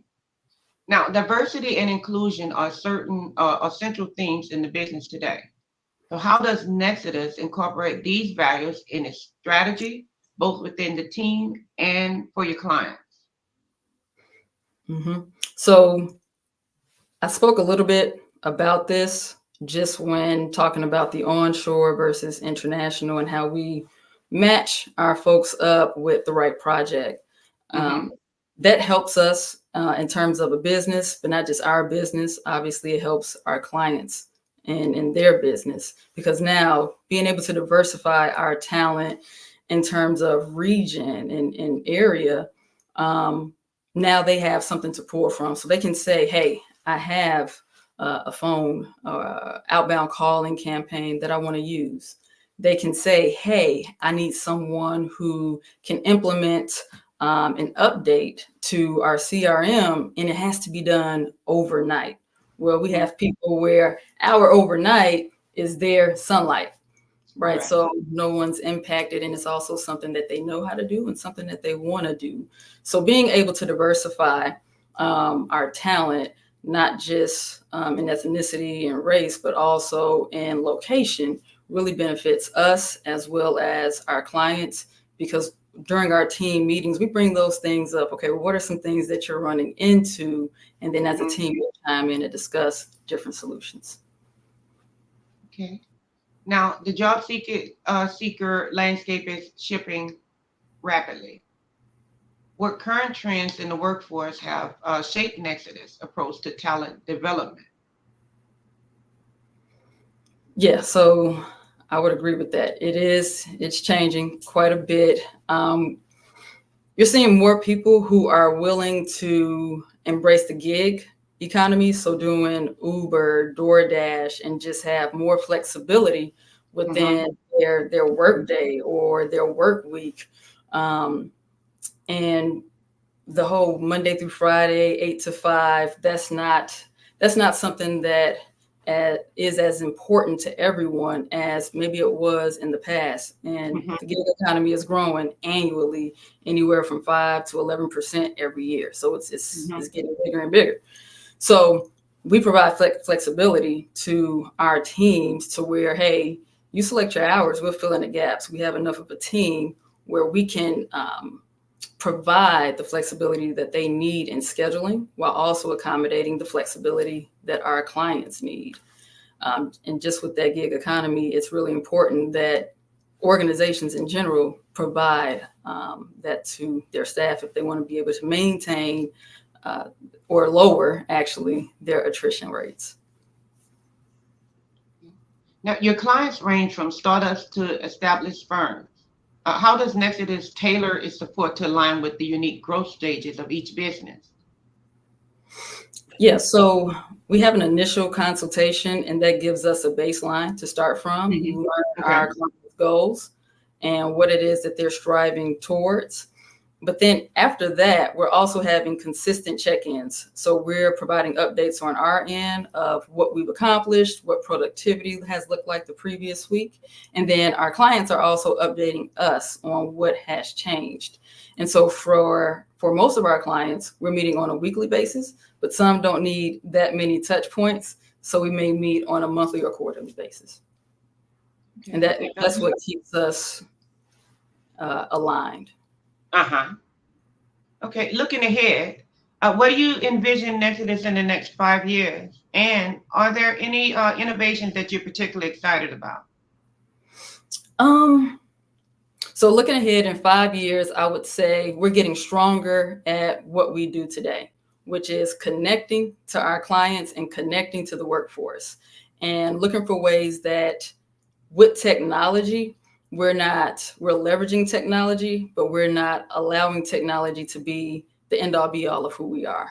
So one of the things with AI, Chat GPT, Gamma, and all these different tools, there still has to be a person, a human being that's connecting with people. Right. Because AI is learning from us. So if you just leave it to its own vices and you're not constantly teaching it because AI needs to be taught, then there's no way for it to maintain that human connection. We know how humans need to connect with one another because that's us. So Nexodus, in a sense, will continue to go with the flow of technology, but we're always going to infuse that human connection with our clients, with the workforce, to make sure that we're always implementing the skill sets and sharpening our skill sets that's needed for people.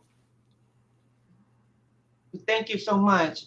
Thank you. And thank you so much for sharing with us today. Now, as a business leader yourself, what advice would you give to entrepreneurs on balancing innovation with practicality, especially in these high-stakes fields like consulting and outsourcing?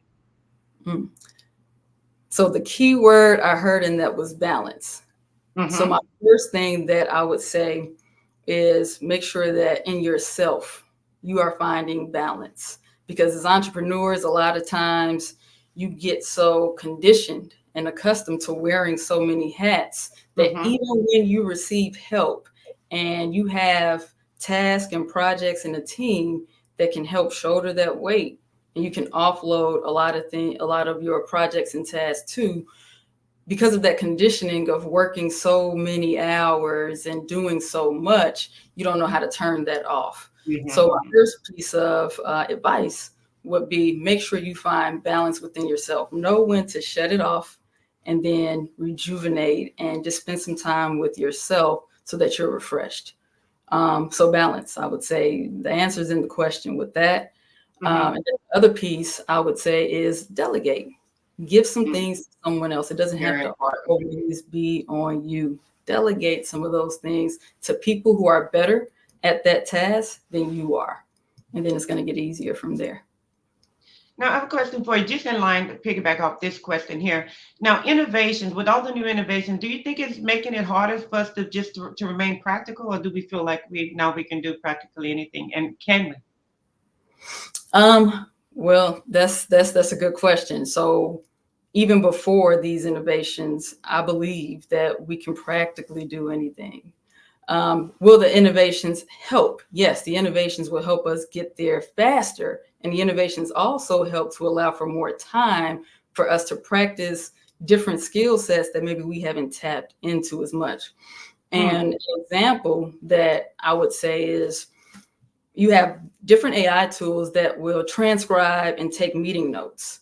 And at one point, 3 years ago, that was the role of a lot of administrative assistants. They would go into a meeting, and that's what they did. They would type out the meeting notes, send out the agenda, and send out a recap to everyone. And that's what they did all day. Well, now you can get that done using AI. So now what does the administrative assistant do? Is the job obsolete, or do they do something different? The job isn't obsolete. Now they get to do something that they're more purposed to do. So when you ask, can we be more innovative? Yes, this gives us the opportunity to be more innovative. And now what can administrative assistants do as an example that can help them reach another level that they never imagined before, because there was no, they were doing other work. Now, what is the main thing you want people to know about your company, and the main thing you want people to know about you personally? Yeah. So the main thing I want people to know about Nexodus is, one, our website. So our website is nexodus.biz, B-I-Z. So I want people to know that. And then also, Nexodus is here to do more than just provide systems. Nexodus is here to do more than provide virtual assistants. We're here to build a connection and become a partner of your business so that you can realize your goals. We're also here to make sure that our teams can fulfill what their individual purposes are. Okay, now I heard you talk a lot about business. Do you guys also work with nonprofits? If a nonprofit came in and say, hey, we want to have this event, how would you guys go about helping them to support their event and get their event off the ground? So yeah, we also can help with event management, if that's what you're referring to. But nonprofits in general, that's for us, that's a type of business, right? So we can absolutely help nonprofits in any capacity that they need fit. We have nonprofit clients today, whether it's helping them with performance management, building out SOPs, working on their website. So we have nonprofits that we help in all those different capacities. And we sit down just like we would any other entrepreneur or business leader. We find out through the consultation, where are you right now? Where is it that you're trying to go? And what do you see as the problem at this moment that we can help with? And thank you so much for being with us. Thank you for sharing all this wonderful information with us. We thank you for all that you do. Now, if I am a young entrepreneur just starting out and I want to launch my business, what is the advice? Would you advise me to go into the field that you're in, or would you advise me to take a different route than what you took? I would advise you as a young entrepreneur to first reflect on, are you doing the things that you're supposed to every day? What type of habits do you have right now today? So depending on age, if it's a preteen or teenager with chores, are you doing your chores every day without being asked? Because that's what entrepreneurship is. It takes a level of discipline and intrinsic motivation. So no one, unlike working for someone else, you have to get yourself up every day. You have to motivate yourself every day. And it takes a level of discipline to get that done. So my question would be, are you doing your chores every day without being told? Yeah, see some consistency in the discipline before you try to venture off into a business, because it will take hard work. It will. Absolutely. Absolutely. Most definitely. And I see that it is paying off for you. Thank you so much. So since this, what has been your greatest, I'm going to say, success story, or your best accomplishment since you started the business? Ooh, best success story. I know it comes in levels because we take it in stages. Yeah. Most I would memorable. This say, is when I knew, okay, this is gonna work. I can do this. ooh, okay, that's an even better one. I would say the success story would be when I was speaking with the client, and one of their goals was to build a standalone business at some point. This was the initial consultation. We always try to capture their top 2 to 3 goals. And one of her goals was to have a property on a 5-acre plot of land, a training facility. That was her goal. And about 6 months into our relationship, she let me know that after talking with the folks that she needed to talk to, that she was approved for the 5 acres. She had some time to focus on what she needed to do on her end to actually put some things in motion and make that happen. So to be able to help take things off of her plate so that she can actually focus on one of her top 3 goals, that's when I knew, like, okay, this is working. And she's still a client today. That's wonderful. Thank you for sharing. You are such an inspiration to us. Now, do you do speaking engagements? And how, if someone wanted to book you, say, hey, come out and speak to our students in our business class, how would they reach you? Absolutely. Oh, go ahead. I'm sorry. No, you go ahead. So I do speaking engagement, yes. If someone wanted to book me, again, if you go to nexodus.biz, there's a drop down under contact or company, and then you just click Shenandoah, and that's how you book me. Okay, Shenandoah. Now, one last question, because we always like, when did you know that this was the thing you wanted to do?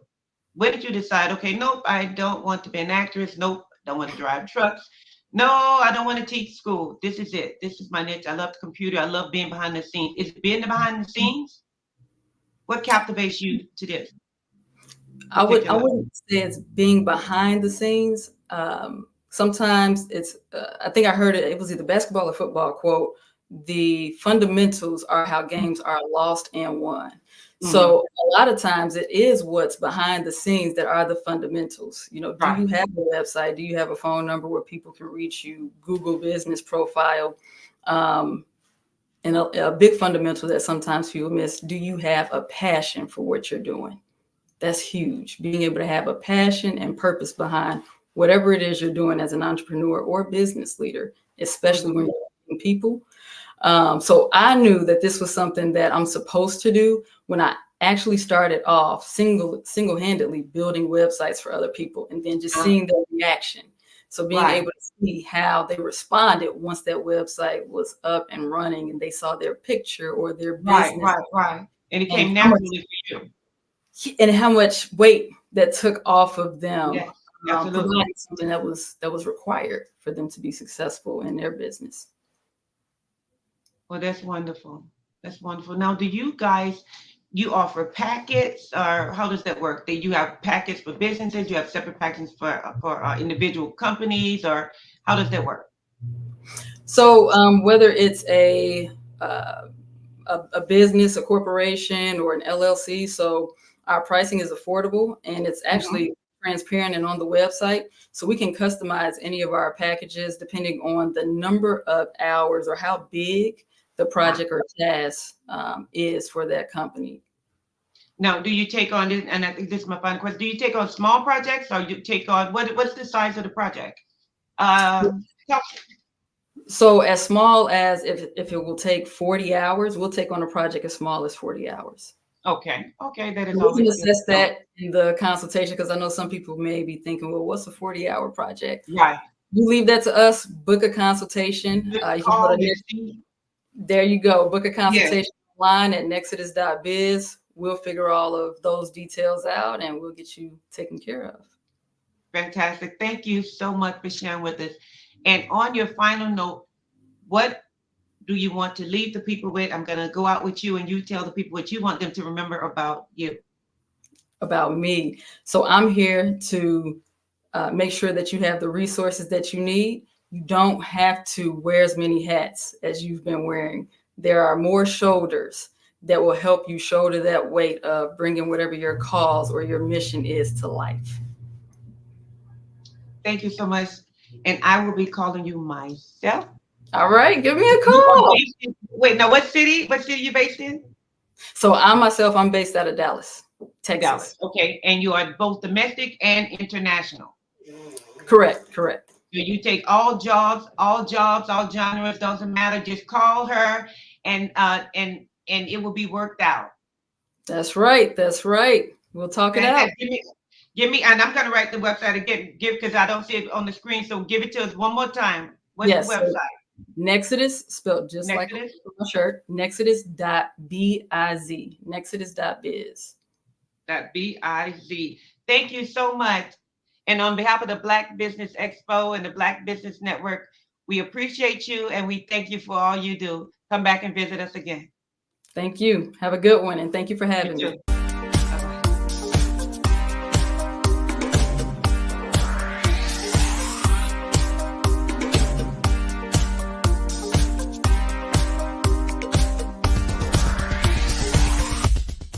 I grew up in Flint, Michigan during the 60s, and as a child, I can remember the civil rights movement. I remember our family huddling around our small black and white TV, and we'd watch all of the things that were going on in Alabama and Mississippi. Some of my older cousins were active in the movement, and each week we would have a large Sunday dinner with the extended family, and they would come back and tell us about all of the things that they had seen and done. As a child of about 8 or 9 years old, I always wanted to grow up and be a part of the movement, but by the time I became of age, it was all over. All of the marching was done. I always felt left out, that I didn't get a chance to participate in the civil rights movement. But little did I know that God had another plan for me as a computer instructor and database developer. But even then, it bothered me that I didn't see many people of color in my classes. That is when journalist Dr. John Ray introduced me to Dr. Joel Dudley Sr. and Dr. Eunice Dudley of Dudley Products, who had been mentored by the millionaire S.B. Fuller. Through Dr. Dudley, I was introduced to Dr. Lafayette Jones, past Vice President of Marketing for John H. Johnson of Johnson Publishing, and his wife, Sandra Miller Jones, who was a Vice President at Quaker Oats, and together they created SMSI, a national marketing firm. Dr. George C. Frazier of FrazierNet and the Power Networking Conference, Dr. Jackie Mayfield of ComproTax, founder of the largest Black-owned income tax service, and even billionaire Michael B. Roberts. They all believe that the way to close the wealth gap is through entrepreneurship, because we as a people had to overcome slavery, and secondly, obtain our civil rights to be able to eat in any restaurant or stay at any hotel that we wanted. But the third piece is economic equality. And now I am also convinced that we must become entrepreneurs, and to do so we must embrace technology and a strategy of global networking. That is why I created Every.Black, to use my vast experience as a computer instructor to teach entrepreneurs how to use technology and artificial intelligence in business.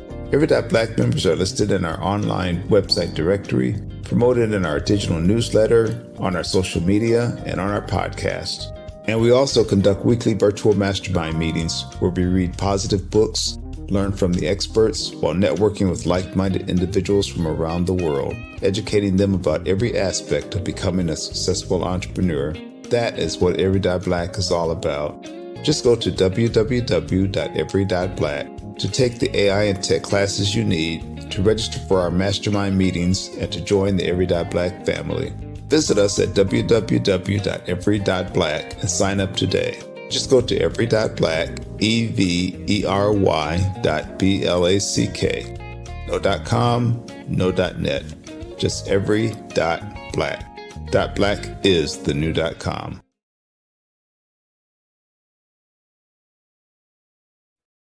Hey everyone, it's Grant McGaw, CEO of 5-Star BDM and host of the award-winning Follow the Brand podcast and TV series, where I help you to build a 5-star brand that people will follow. My genius is personal brand development through intelligent communication and helping you achieve your business and career goals. I am a requested speaker on digital technology and brand development issues. I want to work with you to increase the value of your current opportunities while attracting new ones.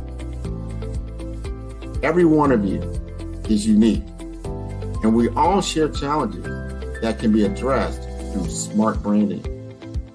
As a superconnector, I work with you as an executive coach to guide you along the complicated business and career development road, providing the enhancement tools and information you need to succeed. Together, I will help you succeed in today's challenging business climate. I will evaluate and measure your progress. Best of all, I am right alongside you every step of the way. Build the brand called you. Genius is coming.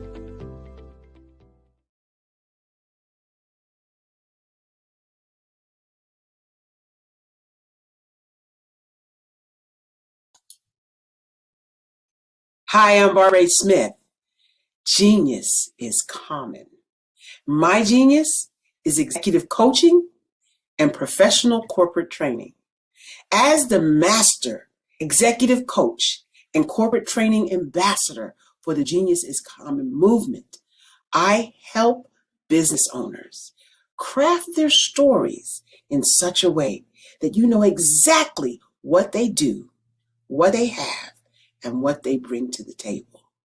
Many times as business owners, we are asked, so what do you do for a living? And we could be crushing in our businesses, but we're not quite sure exactly what to say in a short amount of time. Well, I help you take those stories that are the reason why you're in business and why you're so passionate about your business and craft them in such a way that people are drawn to you as opposed to being repelled by you. Because every conversation, every time you talk to someone about your business, you are excited about it. But are you really conveying what you do, what you have, and what you bring to the table? And do really people understand why you care so much and why they should care that you have the solution to their problem? Well, I'm here to help you with that. As a master storyteller, I can help you with your stories and spin them in such a way that they are intriguing and fascinating. People want to listen to you talk about your business. That's why at the Genius is Common movement, I am the master executive coach and professional training ambassador. That's my genius. And genius? Oh yeah, it's common.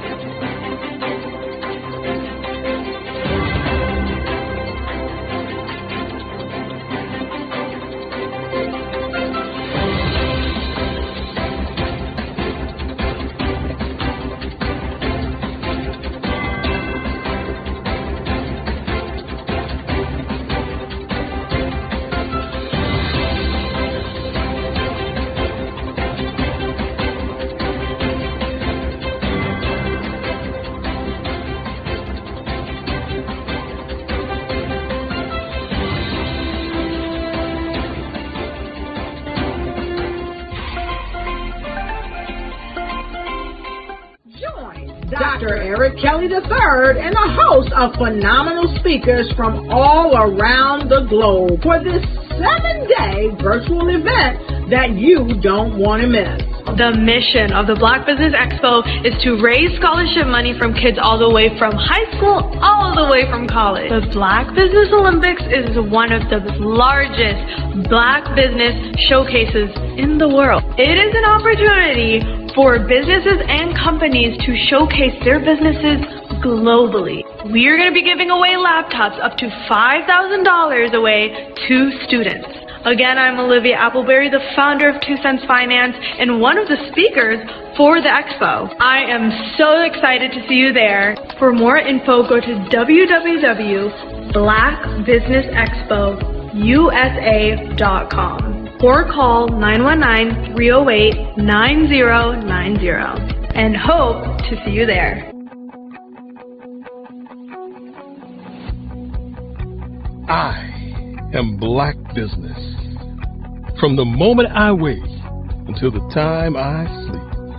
Yes, I am Black Business. I am Black Business. Tell me, are you Black business? I am Black business.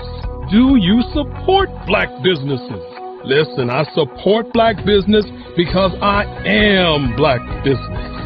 Black Business Expo, one of the largest business showcases in the history of Black business in the world. The world!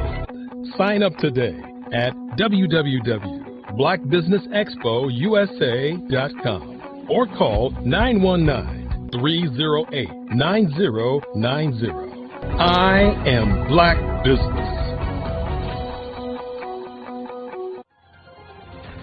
I am Black business.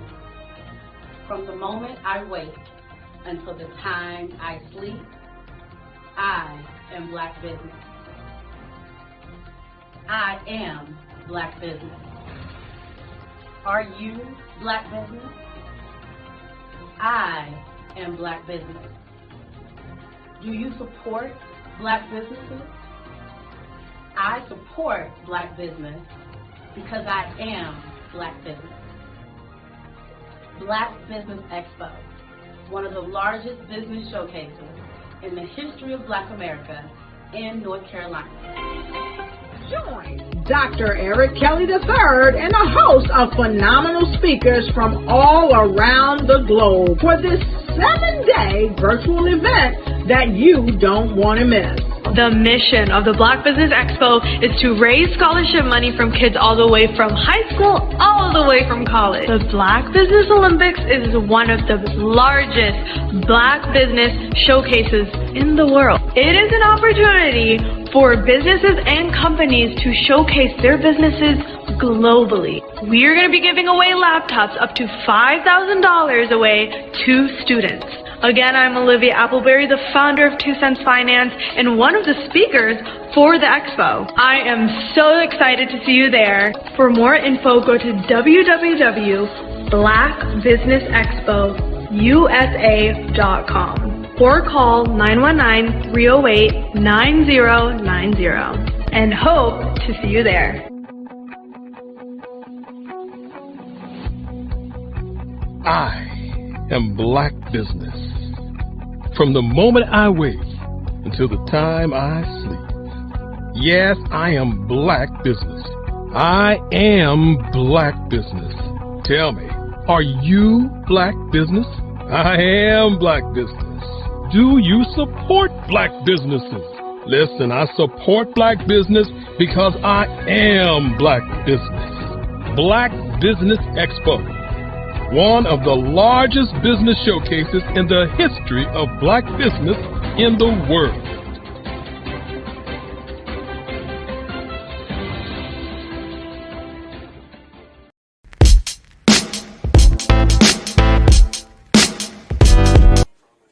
So, are you going to the Christmas party on Saturday? Of course. What do you think folks will say if my wife and I didn't show up? Plus, they'd miss my dance moves. Please, those moves from the 80s? Seriously lame. Lame? Well, maybe a little bit, but this chief of surgery always gets the party started, sister.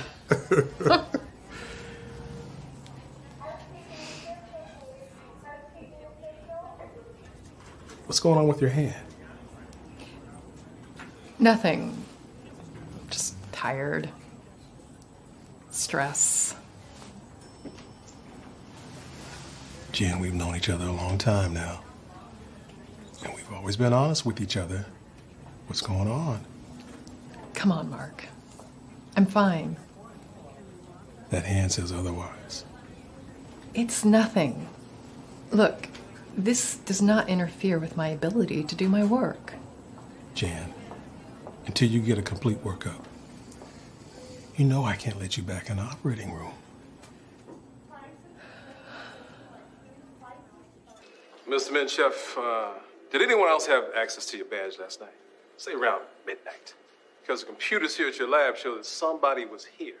And although your cameras don't show it, somebody was in your building. The chip is his property. Belongs to him. No, he belongs to no one. Simon, do you belong to him? No, he has a right. He has no rights. Belongs to him. Chain up.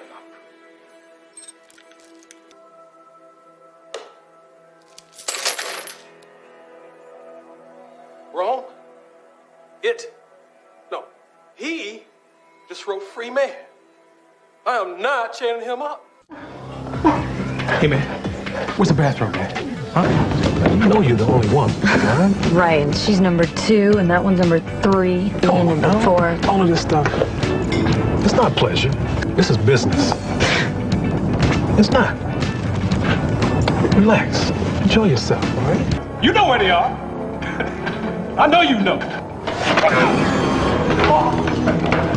You're just lucky I'm a nice guy. This house is for sale. You go in and act like you want to buy the place. Look around. Find everywhere you want to go. That way you'll know the floor plan.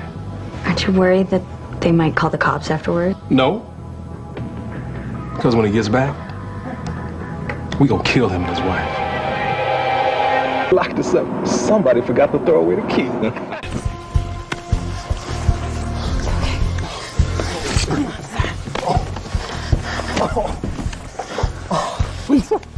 Sir, she's gone, but you're gonna make it, okay? My heart is aching, but I'm a fool to let it go on breaking. No way. Hey, look, guys, it's spaghetti. Hello, how are you? I don't believe this. Hey, could you do me a big favor and spook my kids for me? I'm with my friends, so... Could you do me a favor? All right. Come on, please. Spaghetti, thank you. Come on, for the camera, just one more time, please. I'll give you one standing up. Yeah. Framed it. Shouldn't be shooting this. Yeah. Spaghetti! Yeah. Spaghetti! That's it. That's Spaghetti! Spaghetti! Yeah. Spaghetti! Yeah. Spaghetti! That's it. Yeah, Making our day. Spaghetti, yes. Hey, I'll give you 3 more. One more quick favor. Yeah. Could you take a picture with them? My kids? Yeah. Huh? Come on. Let's do it. Yeah. Right here. Got you all in frame here. Do you mind if you move out of the picture a little bit? You're kind of in the way.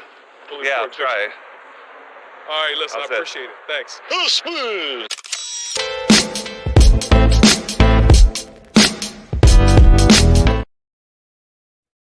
Hey everyone, it's Grant McGaw, CEO of 5-Star BDM and host of the award-winning Follow the Brand podcast and TV series, where I help you to build a 5-star brand that people will follow.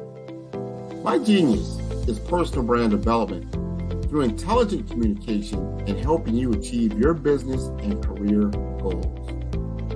I am a requested speaker on digital technology and brand development issues.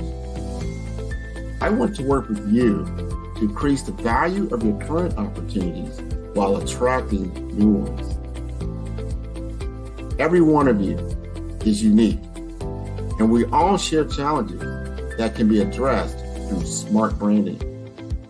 As a super connector, I work with you as an executive coach to guide you along the complicated business and career development road, providing the enhancement tools and information you need to succeed. Together, I will help you succeed in today's challenging business climate. I will evaluate and measure your progress. Best of all, I am right alongside you every step of the way. Build the brand called you. Genius is coming. Ready to elevate your brand and make a lasting impact? Dive into the world of the Follow brand where insights meet action. Shop now at our e-commerce store for exclusive merchandise that speaks to you. Transform, engage, and soar with 5-Star BDM. Your journey to brand brilliance begins today. Greetings. I am Grant McGaw, the CEO and guide behind 5-Star BDM, your sanctuary for business transformation. Here, enterprises are reborn through the harmonious synthesis of strategy and state-of-the-art technology, all under the illuminating embrace of artificial intelligence. My journey is fueled by an unyielding passion to unlock the boundless opportunities embedded within technology. Here at 5-Star BDM, we intertwine with the quintessential values of our clients, meticulously crafting roadmaps that resonate with precision, adaptability, and harmony. We relish addressing challenges, transforming them into stepping stones and guiding organizations to ascend to new peaks by leveraging avant-garde solutions. Our Follow the Brand podcast series is a convergence of pioneering thoughts and groundbreaking ideas, where industry luminaries and revered guests unravel the multifaceted tapestry of technology and innovation. Diving deep into the core of operational essence, we at 5-Star BDM orchestrate swift and transformative changes, refine processes, and amplify customer experiences, all through the eloquence of AI and digital mastery. In synergy with our value partners, we marry technology, tenacity, and creative intuition with ensuring every encounter within your digital sphere is not just functional, but a harmonious symphony of delight and substantial impact. With 5-Star BDM, you're not simply constructing a business. You are sculpting a progressive journey, morphing every opportunity into a symphony of success. So let's innovate, elevate, and thrive together, turning opportunity into success and innovative brilliance. Reach out and commence this transformative journey by going to 5starbdm.com for more information. Over the past few years, we've seen the growth of existing and new initiatives focused on financial inclusion, building global networks, and reducing the wealth gap in response to the idea there's not enough seats at the table. Whether their outcomes are to increase the representation of Black executives on corporate boards, ensure an inclusive global economy, or to create new U.S. African commercial pathways, the strategies are often carried out by separate programs. The question is, should they be? With the continent of Africa being home to more than half of the world's fastest growing economies, the youngest workforce, over 400 companies generating more than $1 billion annually, 700 generating more than $500 million annually that are poised for growth, and being the destination of nearly $5 billion in venture capital in 2021. Diversifying U.S. and Africa commercial engagement by building bridges between African businesses and their U.S. diaspora should begin being seen as mutually beneficial. From helping to reduce Africa's enormous capital gap to catalyzing two-way trade opportunities, the COVID-19 global pandemic hopefully has taught us that global challenges and opportunities are more interconnected than we thought. During the pandemic, African companies like Unicorn Flutterwave, insurance provider Reliance Health, ride-hailing app Yasir, and 54Gene, the continent's first bank of DNA on people of African descent, proved that when African companies have access to networks, capital, and information, they grow big, grow fast, and create solutions that are valuable to the world. This is why Be Direct was created. We are the first U.S.-based but African-centric board preparedness and board search company designed to connect U.S. Black talent and corporations to African businesses. Unique and fundamental to Be Direct's success is our process of helping board candidates adapt their experience and networks to an African context before they're connected to high-growth companies that are looking to locally and globally scale. From our focus groups with African business execs and government leaders, we don't ignore the sentiment that business is easy, but people are hard. Having a pool of board candidates with hard-to-access networks and extensive experience across the business life cycle, including successfully raising capital, is table stakes for an initiative like this. So yes, we have that. But corporate or entrepreneurial success in the U.S. does not guarantee success in Africa. Developed alongside industry partners on the continent, our training program, Be Direct Prep, is designed to transpose their experience to create cultural comfort, understanding, and a commitment to helping businesses in Africa scale. Our board governance sessions are African, continental, and country-specific, integrated with cultural awareness and dexterity training, masterclasses led by African industry execs, and mentoring coaching from African continental-based facilitators. But even more unique to Be Direct Prep, we cap off our training program with an immersion trip to help candidates that have not been to Africa before see and feel Africa's complexity and opportunity from African soil. We all know traditional network-based board placement has historically left a lot of us out of ever really being in the paid board pipeline. Our strategy supports the work of many great organizations that are successfully filling seats at U.S. board tables by creating more tables for those that are still left on the sideline. It's time to start seeing the role and value of U.S. Black talent and businesses on the continent of Africa differently.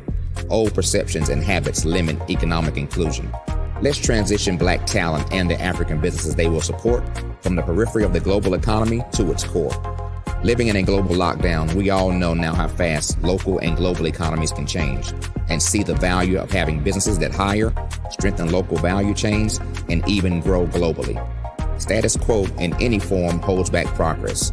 We must democratize U.S.-Africa commercial engagement by socially and economically connecting cultures that have long been disconnected. It's time for Africa's U.S. diaspora to redefine their global value by helping African businesses scale continentally and globally.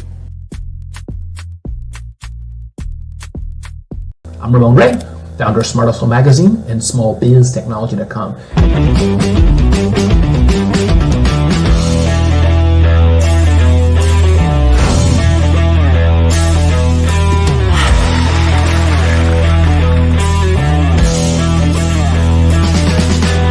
You're here today to celebrate small business success. Stand up on your feet. You rocked the house. Hey, thank you. It was amazing. Didn't we learn? For me, success comes from failure. One thing not to do is shake somebody's hand like this.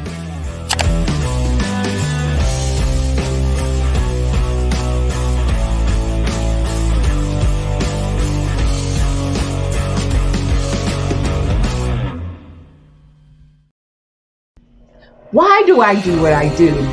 You know, my life coach asked me that a few years ago. And she said, Tony, what's your why? And I told her, and she said, girl, you've already accomplished that. Perhaps you need a new why. Hi, Tony Harris, Amy Hoydu with Say It Said Marketing, one of your students. And just wanted to say thank you, Tony Harris, for spending so much time with me and giving me that boost in my business that I so drastically needed.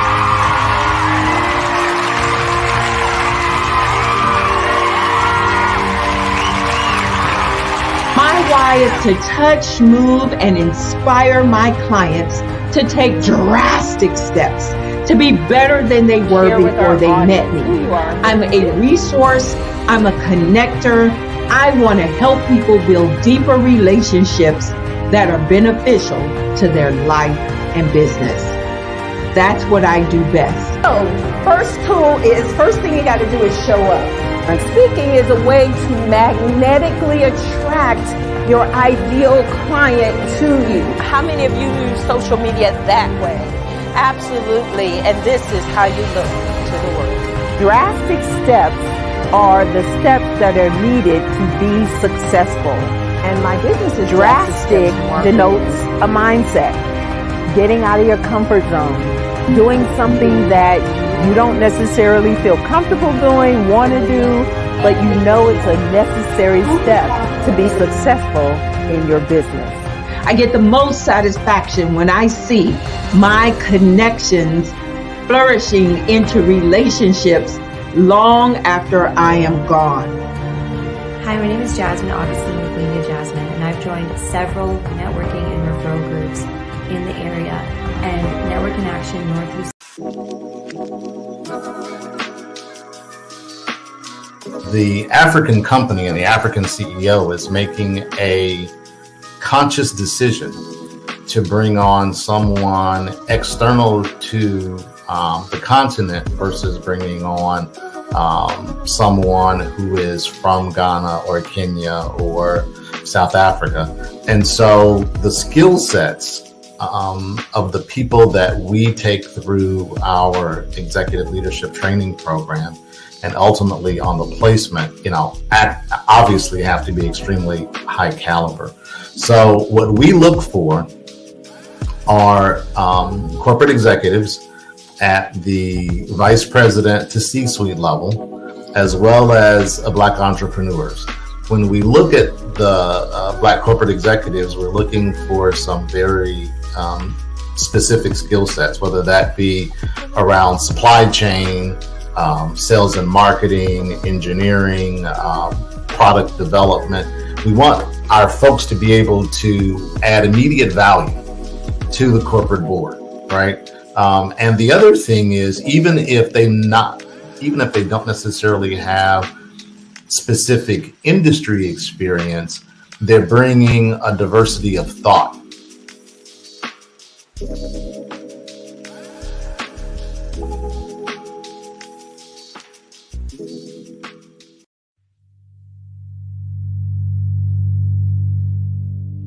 So what we have to do is when we get in a spot, we need to create some spots for us. That's the main thing. We need to be able to be in a position where we're able to create those spots for us. For me, being an entrepreneur, I'm not just going to get a business and then leave you sitting high and dry. If you ask me some questions about entrepreneurship, I'm going to give you as much as I received. I've seen people who made it, and then when you ask them, it's like, okay, now you have to pay me for the information, the same information I got for free. We probably in totally different cities. There's no way that we're going to bump heads or anything. We're not competing. Bring me up with you. And so I just think that whatever education that I have, then I need to be able to give that to my own as well. So create the spots. You can create the spots when you get there.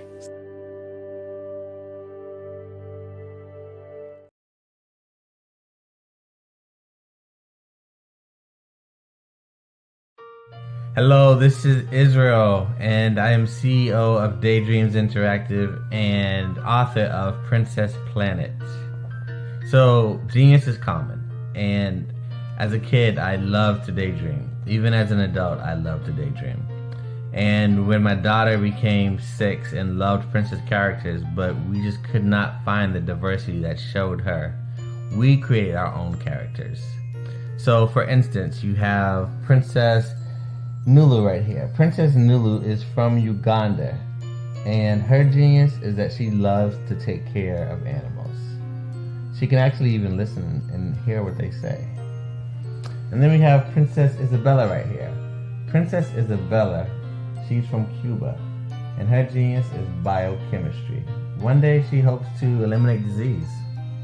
Then we have Princess Nia right here, and Princess Nia is based off of my daughter, and she is what she wants to be, the greatest dancer alive.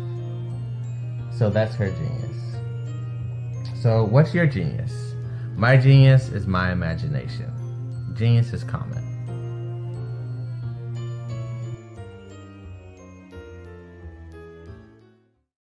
Hey, it's your girl Colette V. Smith. The V is for victory. My mama would tell you the V is for Veronica, but it's Colette V. Smith, the NFL's first African-American woman to coach in the history of the National Football League by way of being the first female in 2017 to coach in New York Jets franchise history. Today, I'm the founder of Believe in You Incorporated. The Black Business Expo's mission is to raise funds for high school seniors going to college or K through 12 entrepreneurs. This expo is a fundraiser for students. Please, you may go to www.blackbusinessexpousa.com to donate to the scholarship fund or use the Cash App at $BBXUSA. Our goal is to give laptops and up to $5,000 to 10 students. Students can register online at www.blackbusinessexpousa.com. Every dollar counts. Please donate to the Black Business Expo USA Scholarship Fund.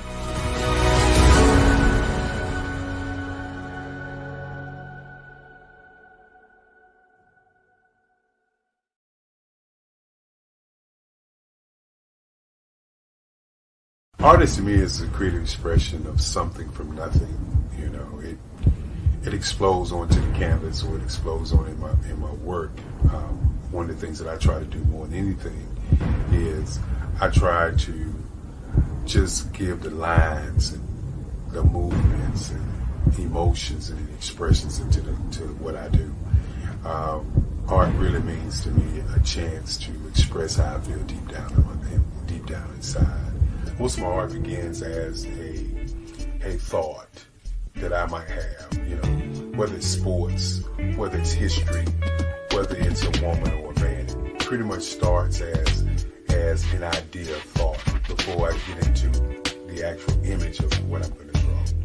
I do a lot of historical pieces. I was a history minor in college, and I love to do history pieces. And a lot of times I'm thinking about history, and then I try to make that history impact you as you look at it. That's one of the reasons I do pictures so large. People ask me, why do I do the pictures so big? And I tell them, I want the piece to impact them as they're looking at it, to kind of dominate them, dominate their space. And most of my pieces I try to do off page. I don't try to do anything that's going to be in those four corners or in a square. And I want your imagination to be a part of the piece that you're looking at.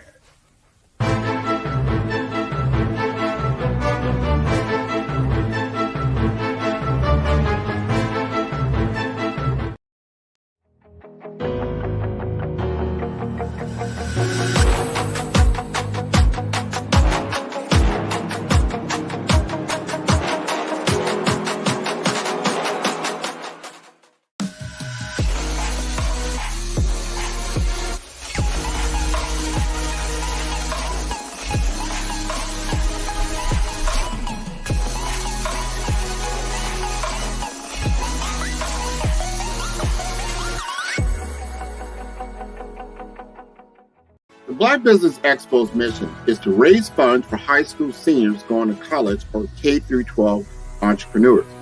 This expo is a fundraiser for students. Please, you may go to www.blackbusinessexpousa.com to donate to the scholarship fund or use the Cash App at $BBXUSA. Our goal is to give laptops and up to $5,000 to 10 students. Students can register online at www.blackbusinessexpousa.com. Every dollar counts. Please donate to the Black Business Expo USA Scholarship Fund.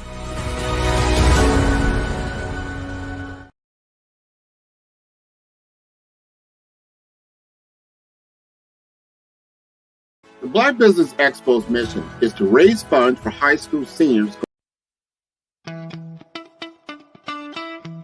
How many times have you been asked to help someone you didn't even know, a student, a business entrepreneur, or did you ever even ask, where did they end up?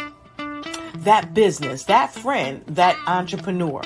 Well, just maybe they ended up in a gang, bankrupt, homeless, or worse, dead.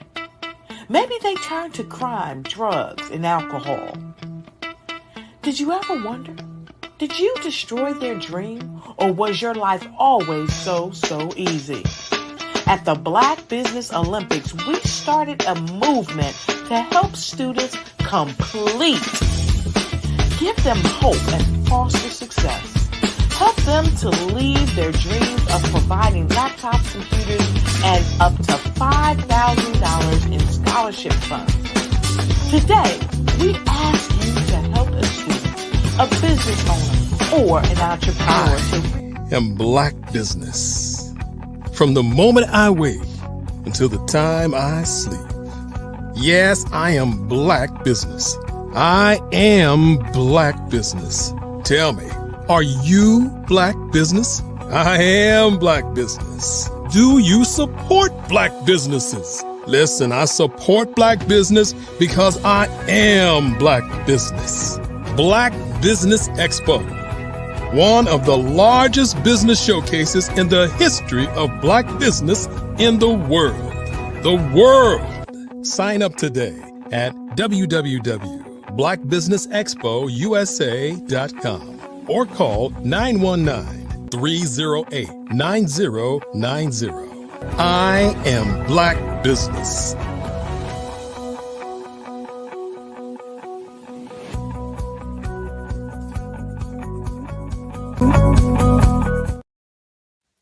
Good day, business owners, entrepreneurs, thought leaders, and corporations. Welcome to the Black Business Network. My name is Grant McGaw, and I am the CEO of 5-Star BDM. And I am your business moderator for this session on the Black Business Network. The Black Business Network is a 24-hour business network showcasing Black businesses, business owners, entrepreneurs, and thought leaders worldwide. We have speakers from North Carolina, London, Singapore, Africa, Japan, and cities all over the United States. The Black Business Network is a global community sharing its business knowledge to empower, inspire, and educate businesses about business. And today, we're going to have Dr. Eric Kelly III, who is a global thought leader, esteemed humanitarian, and the celebrated godfather of Black Business Expos. With a distinguished career spanning over 4 decades, he has transformed the landscape of Black entrepreneurship, serving as a beacon of innovation and advocacy. As the founder of the Black Business Olympics, Dr. Kelly has created one of the largest virtual platforms for showcasing minority businesses, fostering economic empowerment, and bridging communities across continents. His unwavering commitment to social justice and economic equality continues to inspire and connect global audiences. So I would like to welcome Dr. Kelly to the Black Business Network. Welcome me, of all people, to the Black Business Network. Hey, man, I am so excited about this morning as we look at the future. And it's Black business and the culture today. Mm-hmm. You know, we've had a pretty good week so far, and now it's time for us to really dig into what's really going on. I think many times people miss the fact that your mind is the most important part of who you are. You know, right now, if you notice in this country that the average age right now, the average age is 27. You know, the average age in England is 29. In Australia, it's 26. In South America, it's 27. And then, of course, in Africa, it's 14. So as we continue to say, if you're doing business and you're thinking in that box of doing business with people who are 40 and 50 years old, 10 years from now, you will be out of business. But no more of that. Thank you for Grant for bringing me on. And of course, this is a fireside chat. And so I'm going to let you be the leader. As I always say, you know, lead from the front, not from behind. Exactly. And you have been a leader in this field for a very, very long time, being in the Raleigh-Durham area and then expanding across the globe. First of all, I want to say prayers for everybody that got affected by this storm that just went through. I think that was pretty phenomenal. I think there's some people in your area got affected, so we want to make sure that they are safe. I want to talk to you about something that's come to my attention around a new book that you have written called Who, What, When, Why, and How Transform Your Life Through Change. Talk to us about the inspiration around this book to get us started off this morning.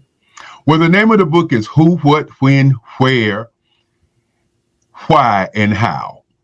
And the inspiration behind the book is that many times we are not thinking.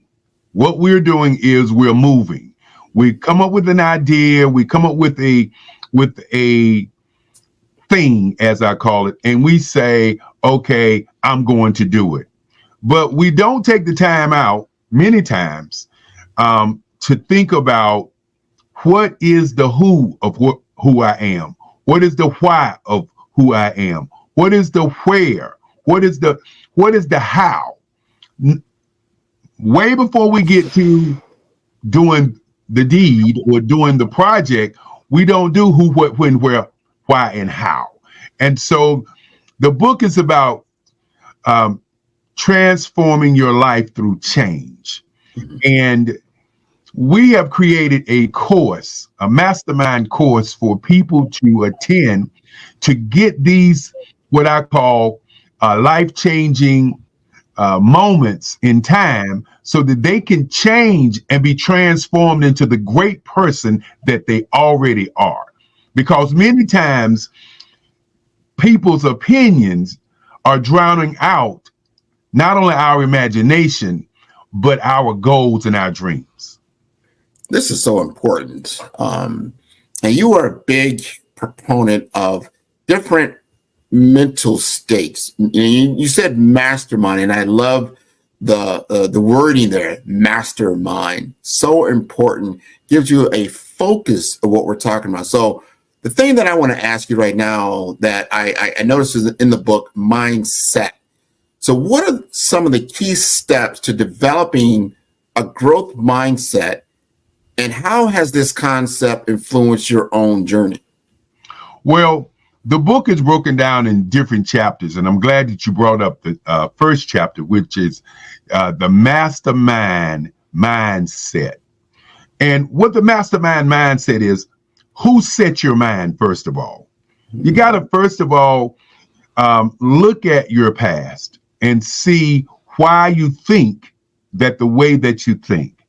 You know, you have to turn your imagination into compensation. I want to say that again. You got to turn your imagination into compensation.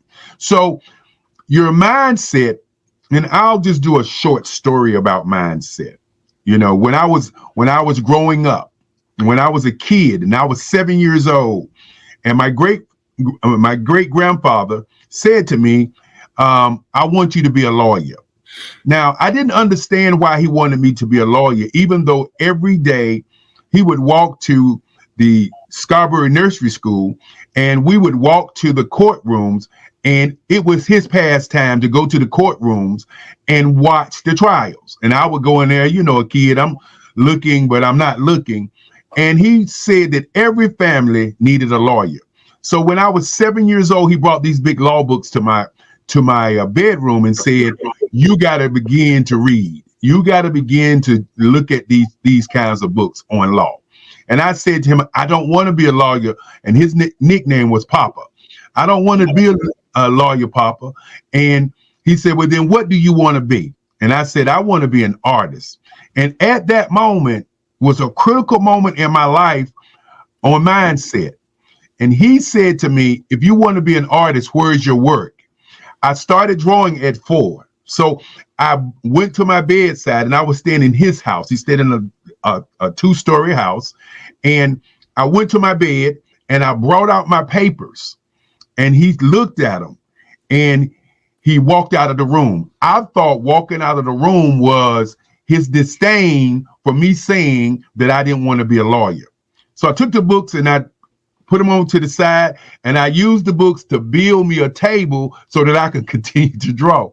And so when he came back to my room about a month later, he said to me, he said, if you want to be an artist, then we're going to start a museum for you, and that you're not going to give your art away, and that you can only sell to collectors. Now think about the mindset that he was putting me in. Mm-hmm. He was saying, first of all, we're going to start where the end is involved. And that's many artists want to be where? In museums. But you can't be in a museum if you don't understand what a museum is. And then we got into the car and he took me to several museums to see. And I thought a museum was where you just take and put pictures up and that was that. But by going to those museums, he put in place in me what I was going to do because I said this is what I wanted to do. Mm-hmm. It was never the mindset of you can't do anything. The reason that I was able to talk to my great-grandfather at 7 was because my grandmother, Lovella Stansel Kelly, had told me long ago that I could be anything I wanted to be. And she wanted me to be a singer. I didn't want to be a singer, but she said I could be anything I wanted to be and to always stand up for myself. That's a part of my mindset. So when I'm standing there looking at this man, and you got to imagine he's bigger than life because he actually was my daddy, you know, in terms of the father figure that I grew up with that trained me. And many times I talk about them, people say, well, what do you mean by that? He trained you. Well, my great grandfather used to say that the number one thing to do is to think. He said number two is to sell. And when you think about thinking, and I'll go back to those, I'll give the principles first and then I'll go back. He said the number 3 thing was to research. He said number 4 was energy, and number 5 was attitude. And these are the 5 principles that I have pretty much lived my life on. Now, think. He used to say that his money was his money. And he would say that if you wanted money, you needed to think first to get it. Put the vision first, and then the money would come. Okay. Number 2 was sales. Sales, he said the number one thing in sales is not to talk, but to listen. You need to listen to what the person is talking about before you can sell them anything. And then he said number 3 was research. And research means is to know your information. Just as I said with the museum, he took me on a research-driven day. Okay. Then he said number 3 was energy. Number 4 was energy. And that energy means to be relentless in terms of what you're doing. If you look at the Black Business Network, we've been doing this for 5 years. And we have been relentless showing business owners all over the globe. I noticed in the opening you said that we were one of the number 1 minority-owned business shows, which is not true. We are truly the number 1 global business show on the planet. Nobody else is doing what we're doing. I've checked NBC, CBS, CNN, everybody is doing something other than what we're doing. And so being relentless and that energy is very important. And then number 5, I tell you, it is the greatest one of them all. And that is attitude. You know, how you say things, how you push what you're doing, how you attack your day in terms of living in the now, as opposed to living in the past, which is sometimes sad because that's what I shoulda, coulda, woulda done, and I didn't do, and I didn't get that, and I didn't do this, and so I didn't get something that I believe I should have gotten. So that's living in the past, not living in the now. Living in the now is happiness. That means you're living what you're doing this very day. And anxiety, living in the future. And many times we're living and thinking about what we can do today to make a better future. But if you don't live in the now, you can't get to the future. And so those are the kinds of things that my great grandfather instilled in me in the beginning, and it set up my mindset, how I think, how I attack things, how I move with things. If you have a poverty mindset, every time you hear money, the first reaction is, I don't have it. You know, I don't have it, so I can't go there. I'm not going to pay for something that I don't have because it's too much. You know, I talk a little bit about flying private as opposed to flying commercial. It costs about $60,000 to fly private. But if I could show you how to get paid to fly private, would you fly private? Yeah. And the answer is yes. As I said, you have to turn your imagination into compensation. Very, very true. You know the way, and that's very. Now I want to talk about this because you talked about mindset, and what I just heard there, and anyone listening to this started to feel a shift in their mental view. Right? We call that the mind shift. You speak about this also in your book. So I want to know, like, give some advice around how would tell someone who's struggling to move from a reactive to a more proactive mindset through a mind shift. Talk to us about that. Mind shift, mastermind mind shift. Now, mind shift is really about change. You know, if you look at something differently, then it will look different. I'll say that again. If you look at something different, it would change the way that that thing looks. Many times you hear the glass is half full or the glass is half empty. Well, it's how you look at that thing. And many times, in terms of a mind shift, you have to first be willing to change. Mm-hmm. You have to first be willing to understand to make a shift sometimes is hard. Sometimes a mind shift is getting rid of all your friends. Sometimes a mind shift is buying something or purchasing something to read that you wouldn't ordinarily read. If you're sitting here and you're hearing about the mind shift, and I'm saying mind shift is to change, you have to look at who you surround your people, you surround your people in your ring. Mm-hmm. If you're looking at, take an inventory today. Look at who your friends are. Look who you hang with. Look where you go, what you think, and what you buy. It will tell you who you are. Mm-hmm. Because your mind shift has to be a change so that you can do what you say you want to do. If you say you want to be a millionaire and you want to build a business to be a millionaire, you want to invent a product to become a millionaire, and you don't know nobody who's doing what you're doing, how do you become that? Mm-hmm. If your ring does not have somebody in your ring who is doing what you want to do or doing the thing that you want to do, then how do you get there? If you're not reading a book on what you want to do with your life and your career and your business, then how do you get there? You can't get there because you woke up and you thought about it. You have to get there by a mind shift. Mm-hmm. Mm-hmm. Okay, I'm listening to that because that's important. Look, the difference between the homeless guy, and the millionaire, is what?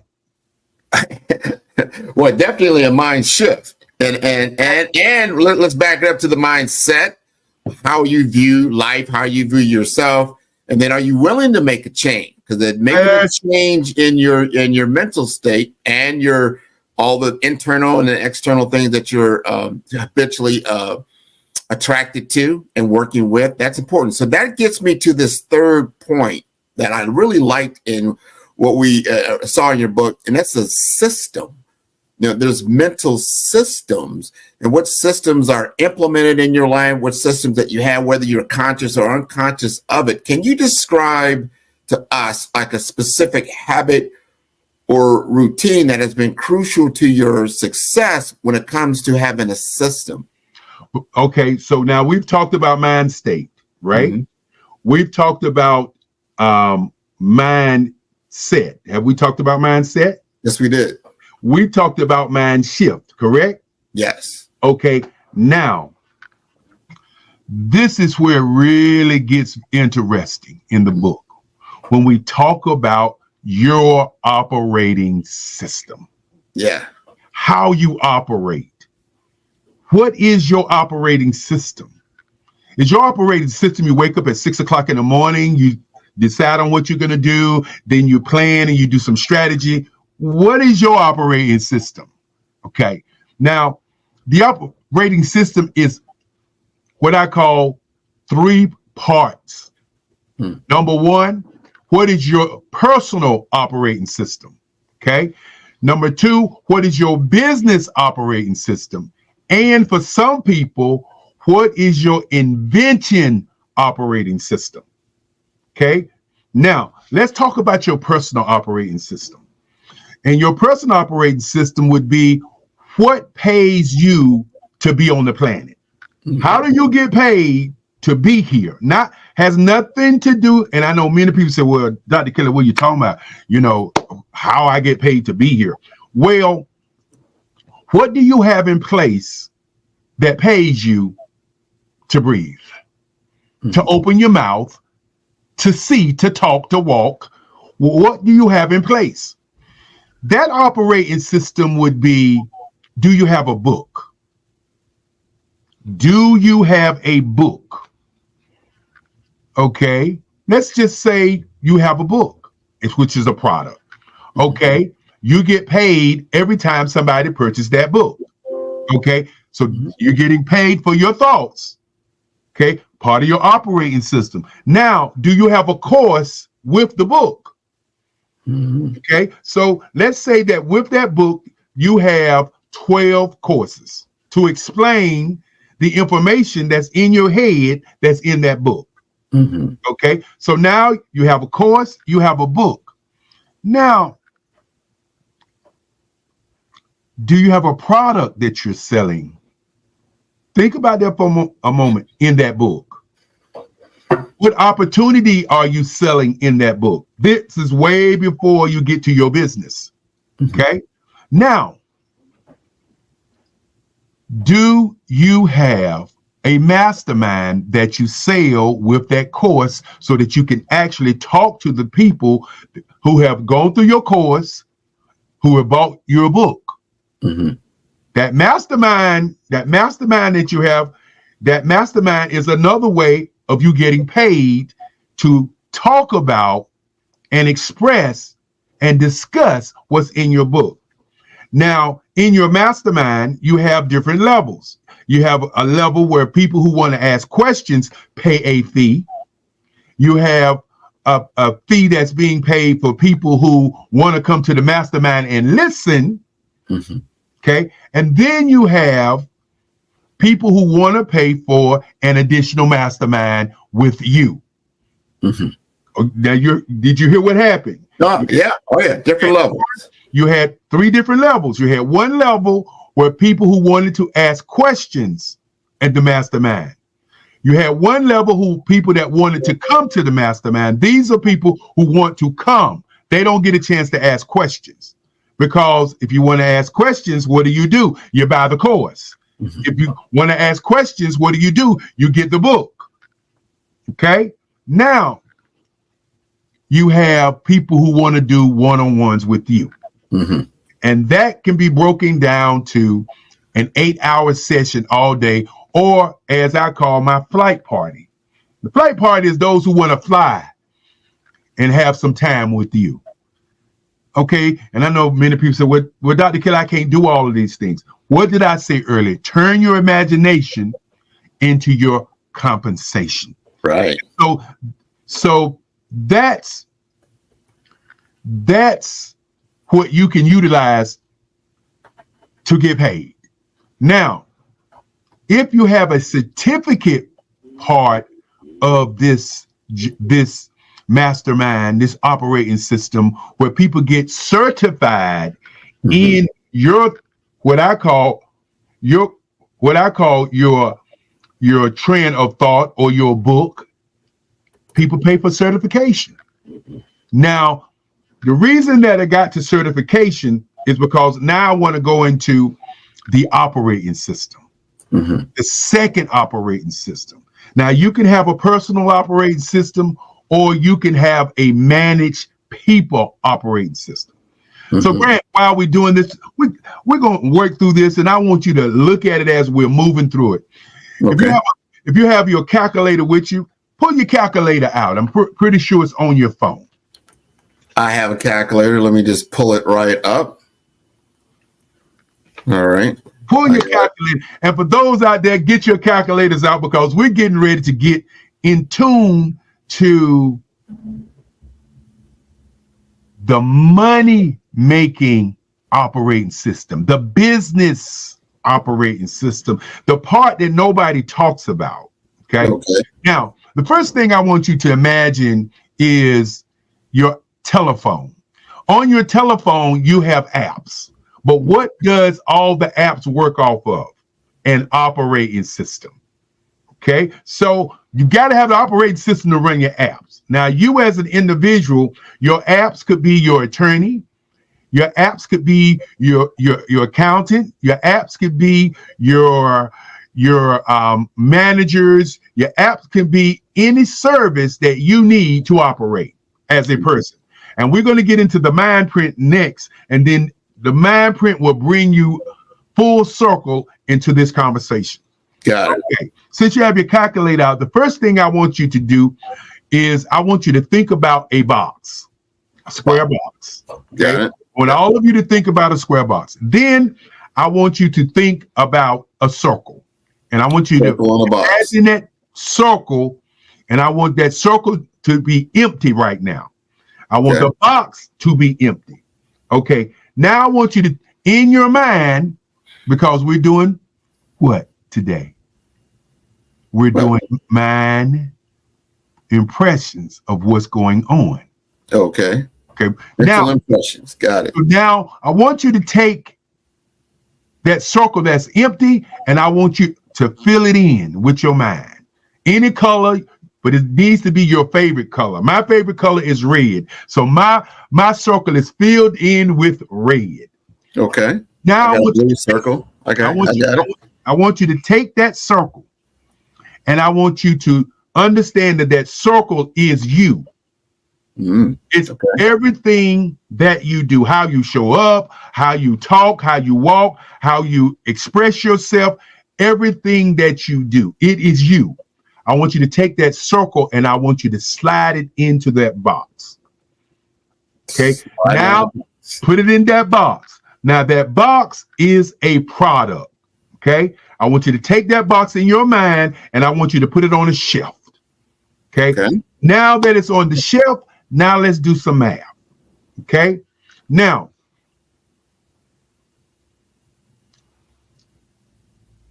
I want you to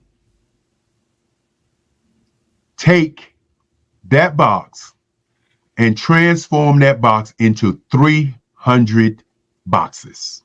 300 boxes. All right. 300 boxes. Now, what does those 300 boxes represent? Those 300 boxes represents you. Remember that box that's on the shelf is you now. Now, I want you to flow with me as we say. Okay.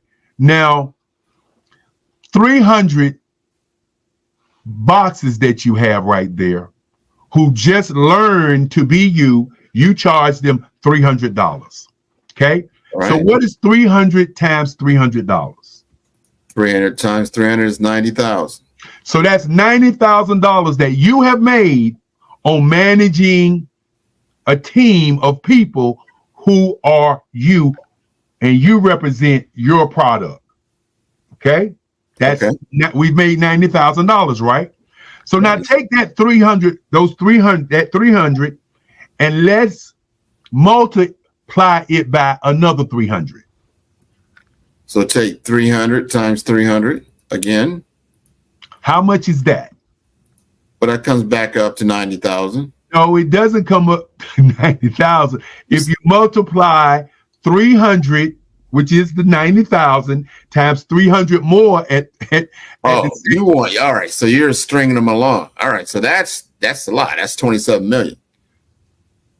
So 27 million times 12, which means that those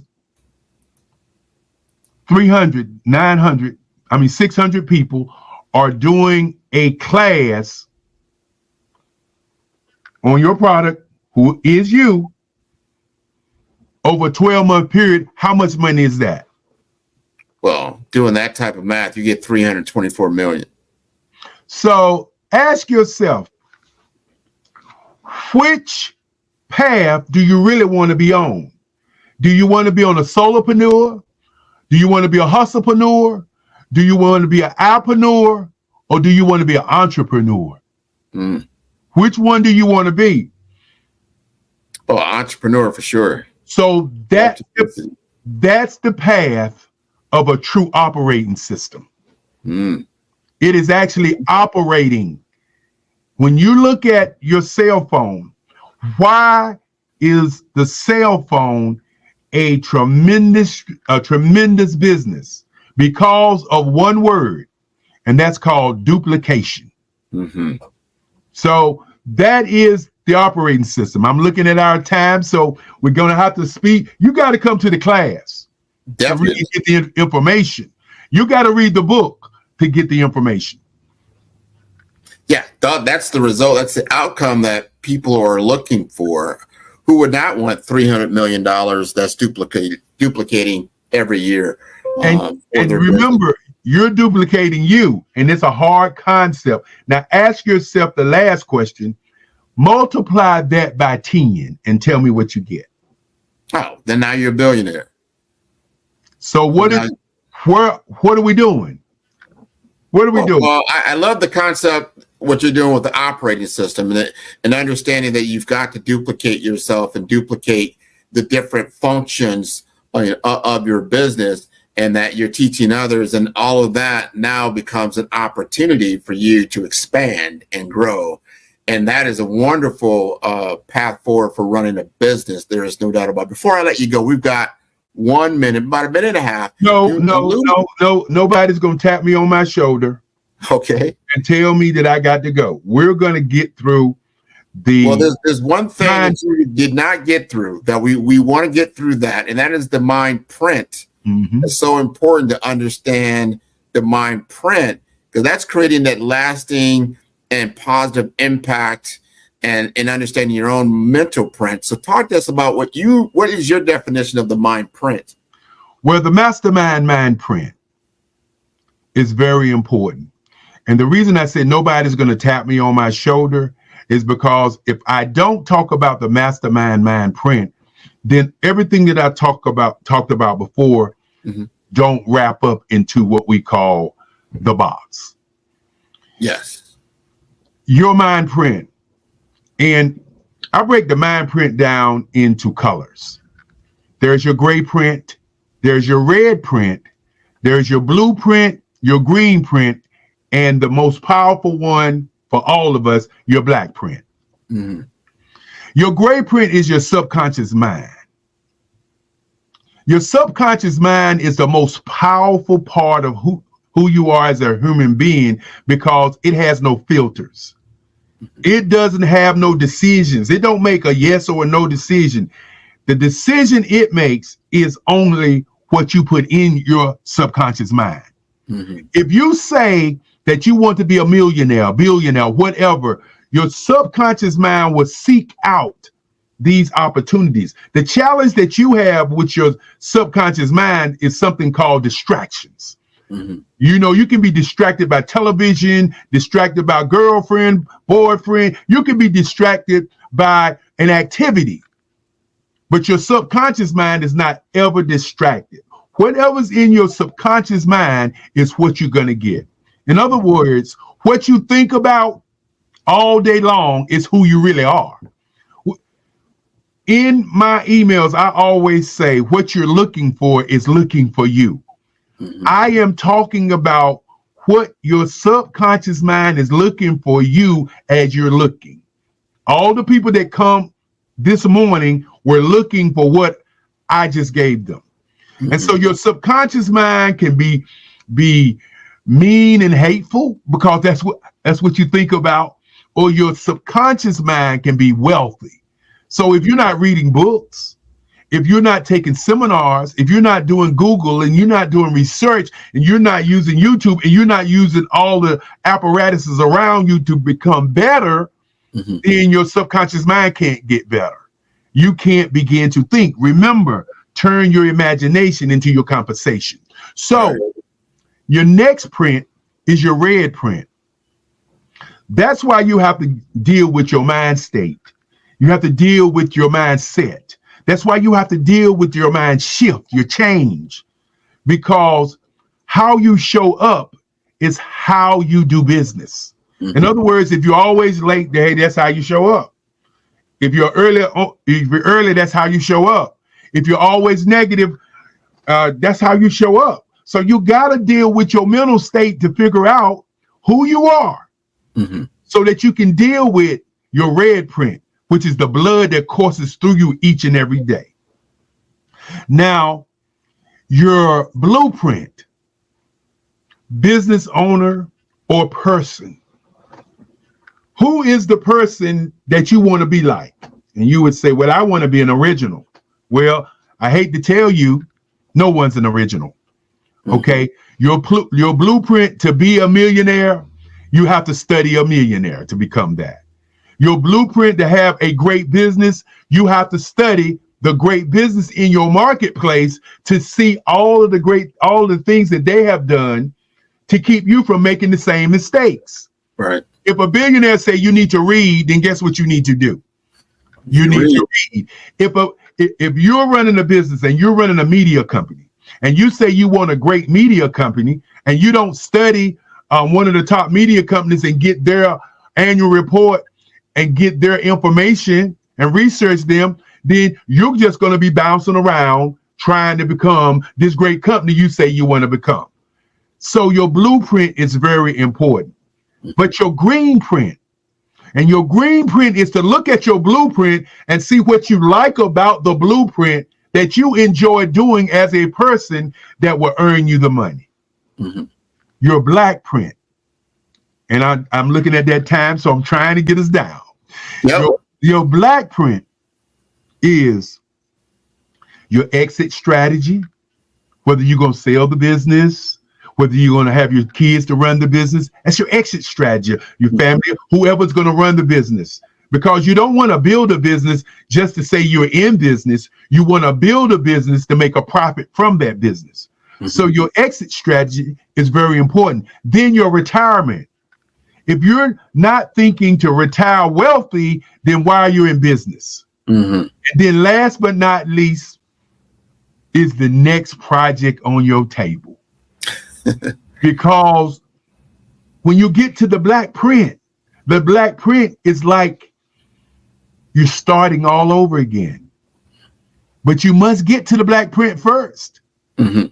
So utilizing the mastermind mind print, the mastermind mindset, the mind shift, the mind state is the who, what, when, where, and how. A transformation through change.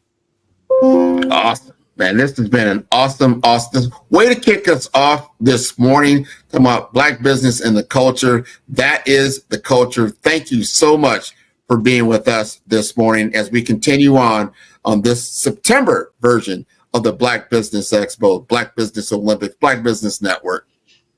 Before we get out of here, you got to ask me, how do I get the courses?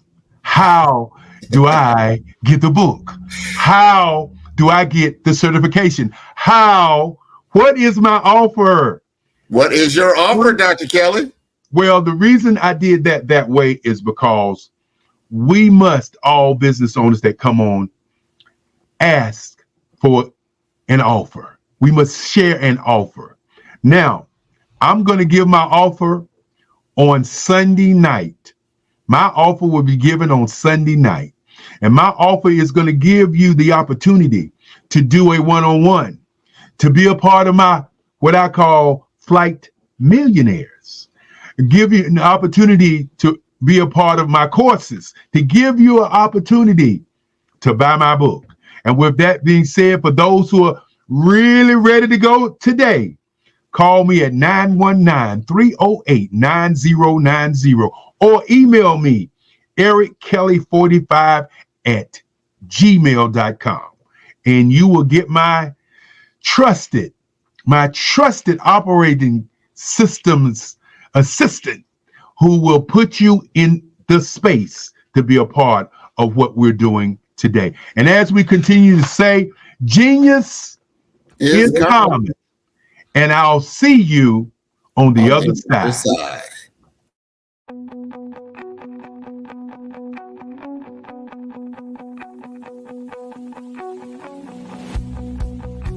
I am Black Business. From the moment I wake until the time I sleep.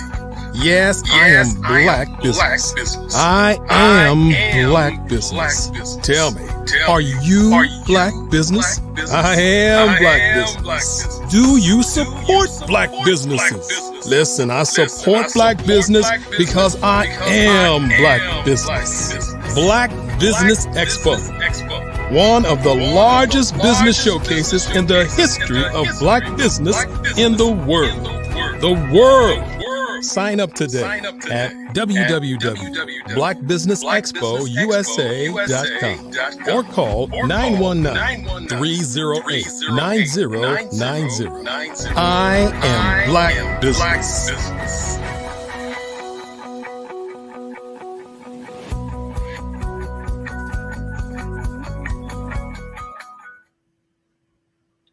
Good afternoon, business owners, entrepreneurs, thought leaders, and corporations. Welcome to the Black Business Network. I am Andrea Adams, and I am your business moderator for this session on the Black Business Network.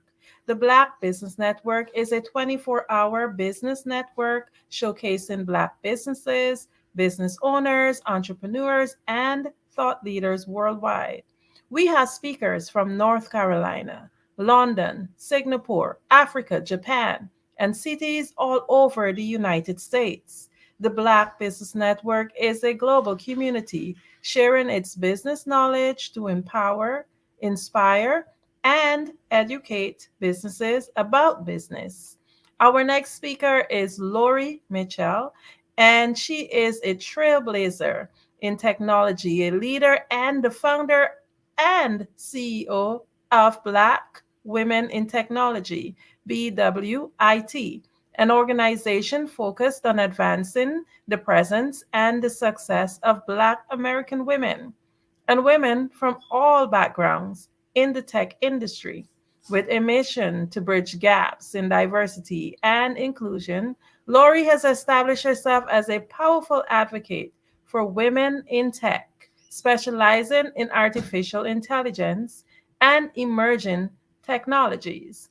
In addition to her work with BWIT, Lori serves as a senior business analyst at Select Medical, where she leverages her expertise to enhance clinical application and hospital systems. Her career also includes transformative achievements at CHE Senior Psychological Services. It is my honor to welcome to you to this segment none other than Lori Mitchell.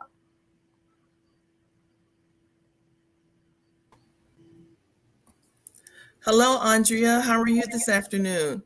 I am doing amazing, Lori. Thank you so much for saying yes and for being here with us on the Black Business Network. No problem. Thank you for having me. Okay, so let's dive into some business. Wow, what an amazing bio. I'm already looking forward to just the wealth of information that you're going to be sharing with us. But just let's get to the top of it first. Can you just tell us what inspired you to start the Black Women in Technology and what vision do you have for that organization? Well, I was inspired by being a Black woman in technology, and wondering where the rest of my sisters were where I was working. I felt like there was no reason for them not to be in the same position as I was, and I figured the reason why that they either didn't know about those positions or they never dreamed of doing those positions. And I wanted to bring the possibility to those women. So that's why I started Black Women in Technology. Wow, amazing. So I always like to go back a little bit to the source or the beginning. And can you tell me, as a young lady, did you imagine yourself doing this line of business? What was your goal then at that time in terms of your career? Well, growing up, I wanted to do something else. I wanted to be a doctor. But I found out that that wasn't going to work because of personal reasons, having children, having a husband, and that just didn't fit into my career plans. So I became a respiratory therapist. And in the midst of becoming a therapist and working in the department, I had the opportunity to help manage our information system that we use. And I was so enthralled by technology and how it was used to help us manage our department. I just wanted to get more involved. So I took myself back to school and got my information systems degree. Wow, amazing. So your background in healthcare actually somehow or the other influenced your approach to technology. Can you go in a little bit more on that for us? Sure. Hospitals are some of the most connected organizations on this planet. And having worked in one and seeing how well things were put together for a patient's care just made me inquisitive all the more to learn about how it actually functioned. So I got a chance to work in the background to understand the technology, and it is so interesting and worth pursuing and working in the healthcare environment. One of the things that helped me, especially, was having clinical knowledge. To having that clinical knowledge in the front end helped me understand what was going on in the back end with when it came to patient workflows, how patients are treated, how records are created, and that's what really spiked my interest in it. And so that's what I did. I used my clinical background to foster an opportunity in technology for myself. Thank you so much for sharing that. Now, in any business, there always comes points of challenges, just like life itself. Can you tell us what challenges you faced when finding BWIT and how were you able to overcome them? Well, one of the challenges that you always have is um, making sure that you stay on mission, stay with your vision and your mission, and not getting changed up because you see what someone else is doing. Not that you're not supposed to do that. You have your own mission. So understanding when to try to pivot and understanding and to make sure that you're staying abreast of what your intentions were for the organization can get a little hairy sometimes. But what helps is having a team that can understand your mission and vision and help you put it forth. Yes, definitely. Teamwork. Teams are very important. I definitely second that. Okay, so can you tell us a little bit about some of the initiatives that BWIT has launched in terms of being able to support Black women in the tech industry? Absolutely. We have a program called 1000 Women Rising in Technology, where we are trying to create opportunities for them to get certified in different various parts of technology so that they can continue to go forward and become employed in tech. When I became employed in tech, I only had to have one job.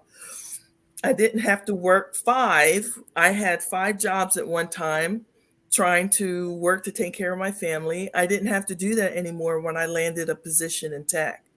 So what I try to do is make sure that we get that message out to other women to let them know that it's not we're not trying to let them create rocket science. If they want to create rocket science, they can. We're not averse to that, but to work in the industry, there's some things that you need to know, and one of those things is having critical thinking skills, making sure that you understand how to apply things that you learn to the organization and to operations and to go from there. So we try to encourage women to take the opportunity to get these certifications so that they can work in tech. That's our first Amazing. program. Our second program, we have something called the Audacity series that we just started in October. And that program showcases women who had the audacity to become a Black woman in technology. So they stood up and they said, I'm not going to worry about what's not working. I'm going to make what's supposed to work.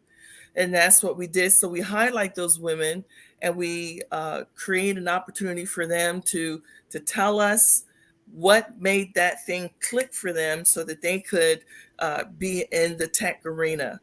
And we have another program where we're focusing on 12 to 18-year-olds called Moving the Needle in Technology. And that program is currently in development. But our goal is to expose 12 to 18-year-olds about the possibilities that they have in technology so that they can move forward with a decision. They can make a choice about whether or not they want to work in tech. So those are the programs that Black Women in Technology has at this time. We're also a Grow with Google partner.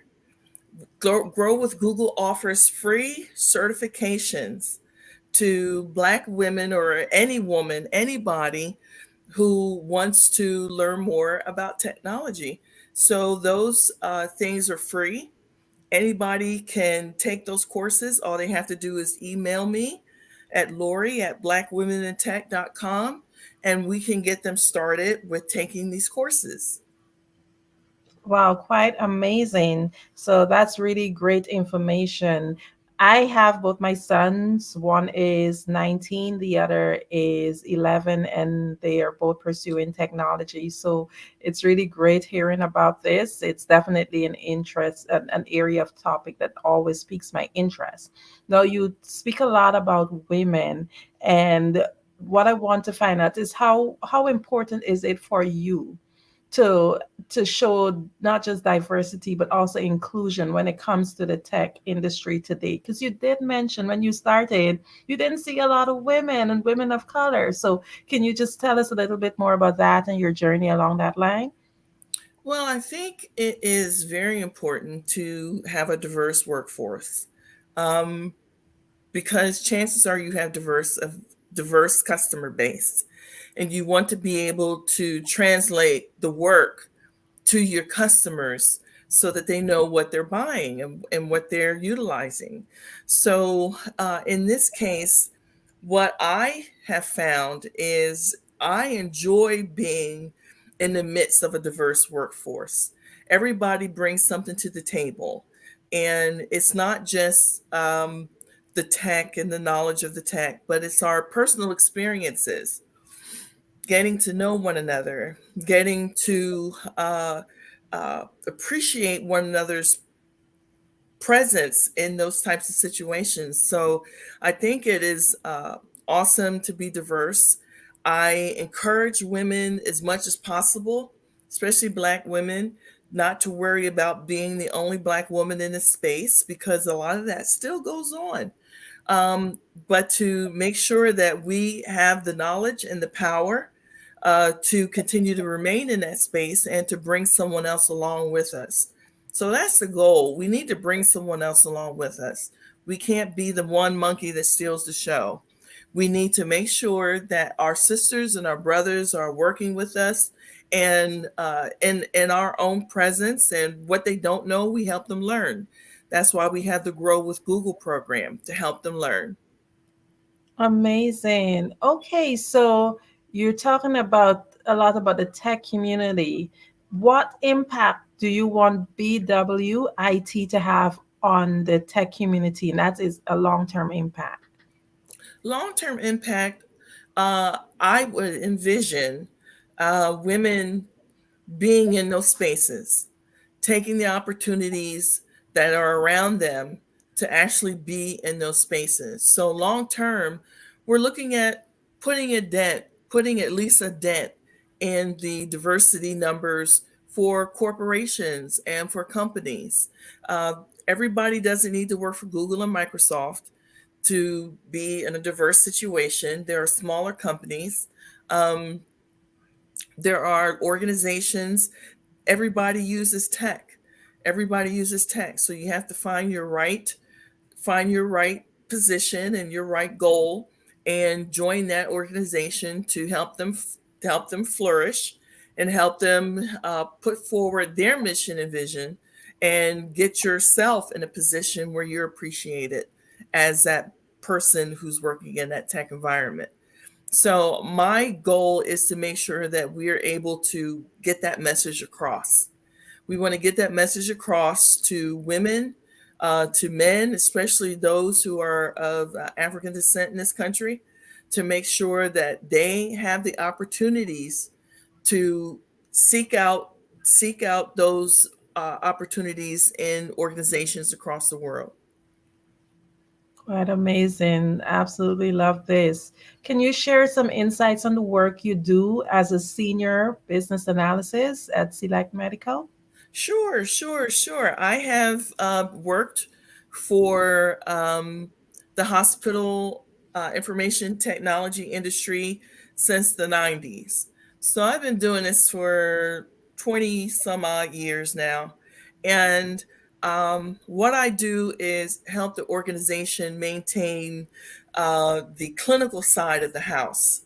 So from that perspective, we we look at doing things like making sure the systems are upgraded. We do the testing for the upgrades.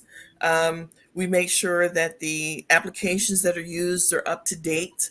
We troubleshoot issues with users. And it's very important because they're taking care of patients. They're hands-on. They're taking care of patients. We need to make sure that every application that they use for the benefit of the patients works.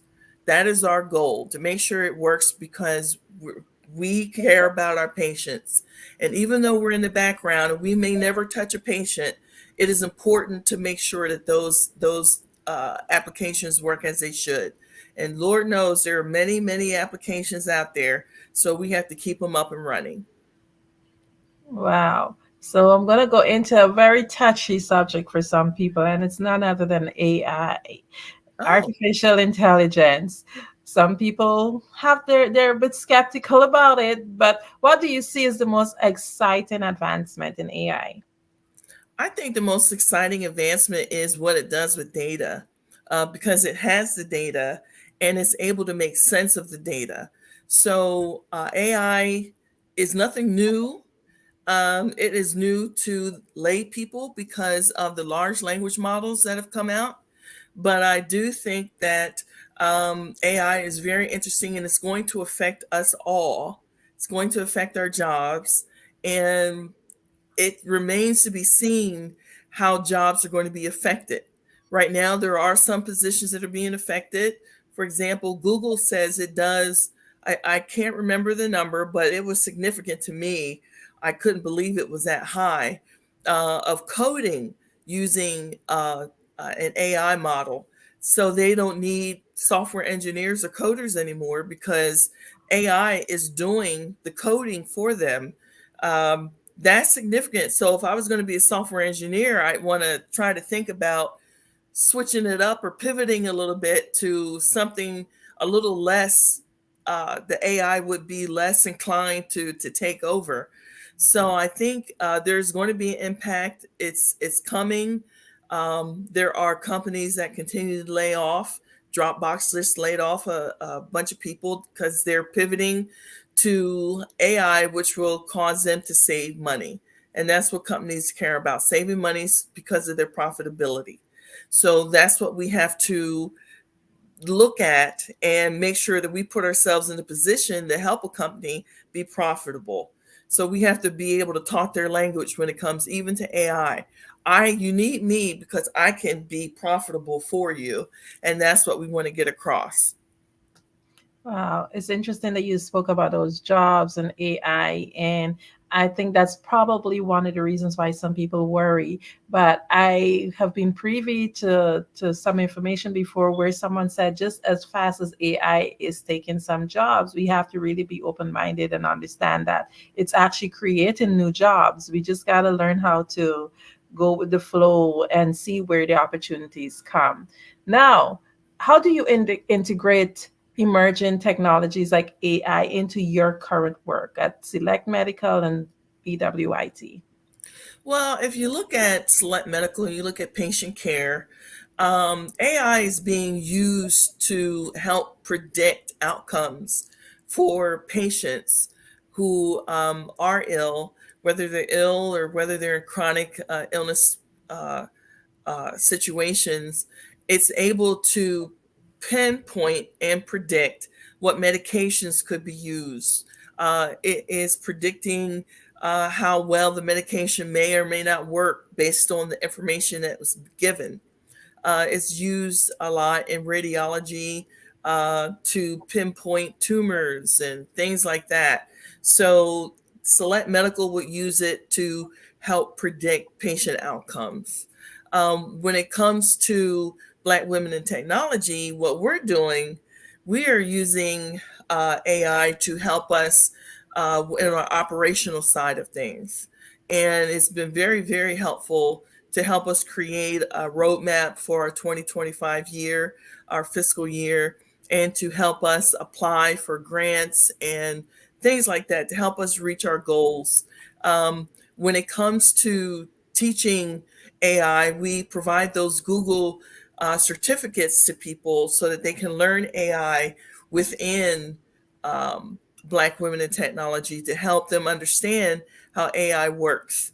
We also have emerging technology folks that understand things about the blockchain, the metaverse, Bitcoin, and all those fun things. That's part of emerging technologies as well. And we always want to make sure that we stay up to date and understanding these things in the tech realm. Well, thank you for sharing that. Now, this is like so exciting. You actually helped to build the IT department from scratch at CHE. Could you just tell us like what would have been the most challenging aspect of that project? I think the people part, trying to make sure you had the right people to help in the department. And I think that was the hardest thing to do, making sure that you were able to connect with a potential employee to help you build the department. So we started with just two of us. First it was one, then it was two, I joined. And then we eventually rolled in and brought others in. And we went from 1 to 13, 15 employees in our department. So it was quite a feat, but we got it done. And it was worth doing. Wow. Could you tell us about the transformation you led at the CHE Senior Psychological Services and how it impact the organization? Sure. Our biggest transformation was taking our clinicians from paper to having them document electronically, and we did it with it's like we just cut them off. We just cut them off. It was ripping off the Band-Aid, and they got used to it. And we saw a lot of things happen for the organization. The bottom line was updated. We were able to um, uh, automate some processes to help things work better, getting our billing to the insurance company versus getting notes put in the charts. We did a lot to make it work. Wow, that just took me back to my own personal experience in accounting when people moved a lot away from the physical bookkeeping, trying to get them into QuickBooks, putting things into the computer. That definitely was a challenge because people do become comfortable in what they're used to. So I can only imagine. Now, let's go back to BWIT. You relocated to Harrisburg, Pennsylvania. Tell me, how did that shape your organization's reach and how did it help you to have more influence? Well, what it did, I was in Los Angeles, and you would think being in Los Angeles, you couldn't get more influencer than being in LA.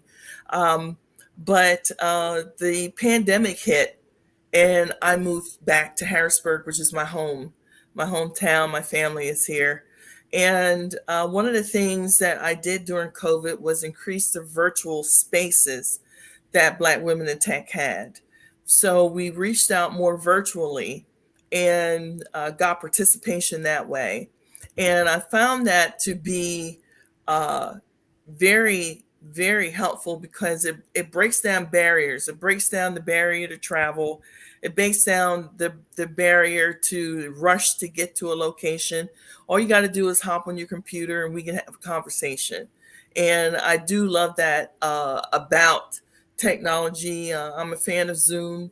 I'm a fan of Google Meet and some of the other platforms. But I really do think that moving back to Harrisburg helped me to think about how well the space is for the virtual part of technology. It's really worked well, and it's a great outreach for people.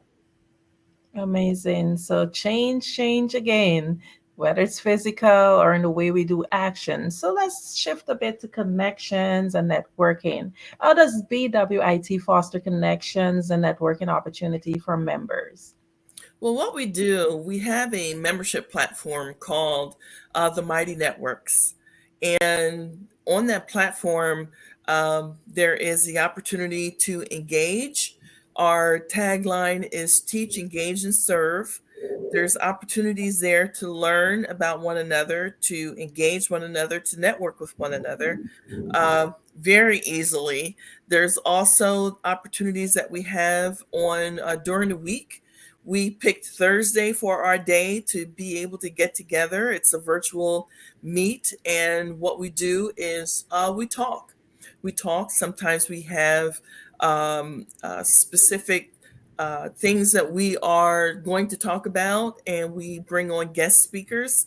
But it's an opportunity to network nonetheless. We also have our social media platforms. We have Facebook. We have X or Twitter. It'll always be Twitter in my eyes. We even started on Threads, Blue Sky, and LinkedIn. So we try to be as vast as we can on social media to bring attention to our organization, to be able to help people understand that we're there to help them. Amazing. So, what role do mentorship play and community in terms of your work at BWIT? Well, one of the things I found out is people are seemingly looking for mentors. And I think the hard part about that is it's a supply and demand thing. There's a great demand, but the supply is not as fruitful as we'd like it to be. But having said that, people still try to engage us, and I am the big mama mentor, and I will answer anybody's questions that I can to help them along their way. We do have other senior women in the group. When I say senior, not necessarily by age, but by time in the industry, who are also available to assist. And we utilize them to be able to help get questions answered. There are a lot of questions from young people about who are just starting out. I mean, they're just starting out, and sometimes some of the complaints and the things they feel like they're suffering. I'm like, honey, you got 45 years left to work. It's not going to get any better. But they have to learn the longevity. They have to learn how to gain peace. They have to learn how to maintain themselves in their positions. So that's what we're looking for when it comes to mentors. That community is very important. Like I said, on the Mighty Networks, we're able to engage one another. We put a question out there, we get an answer. We're able to do lives at the last minute. It's an incredible networking platform and community platform. So that's what we're able to do with our community there. Amazing. This is so exciting. Can you just tell us like one project or achievement at BWIT that you're personally most proud of?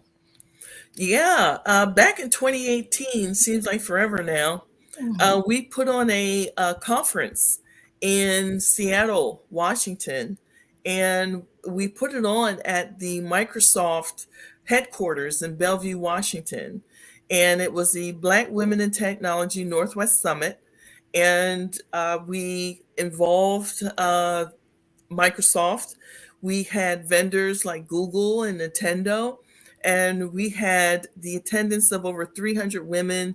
The majority of them were Black women, and they were in awe. They, first of all, they didn't think there were that many Black women in the Seattle area, which I thought was funny. But they got a chance to meet one another, and they got a chance to engage with one another, and they got a chance to learn, and that's what the goal of the conference was. So that was the feather in my cap, so to speak. And that's what I think of when I think of the most impact that we've had so far. Oh, quite amazing. Love that. Okay, so I know that you guys have the opportunity to touch endless women's lives. But could you share a success story from at least one member that highlights the impact that BWIT have? Sure. Back when I started Black Women in Tech in 2014 in Los Angeles, I met a lot of women. I met a lot of Black women. And one woman in particular mentioned that she wanted to get into tech. So we would talk about how her path would be and how her journey would end up. And forward 10 years later, she's expanded her family, but she expanded her knowledge in tech. And she got her first tech job at one point and was able to work in the industry for a while. And that is the greatest success story because we stayed in touch with one another the whole time she was going through this. And this young woman ended up being a board member for Black Women in Technology.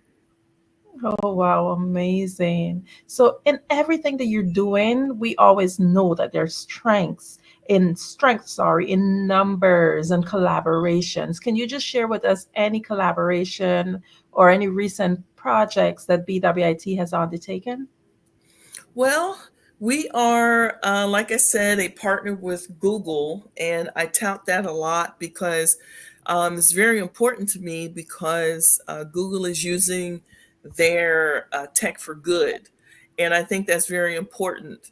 That's one of the main partnerships that I appreciate. I also appreciate Microsoft, another organization who recognizes the need to make sure that tech is democratized throughout the world.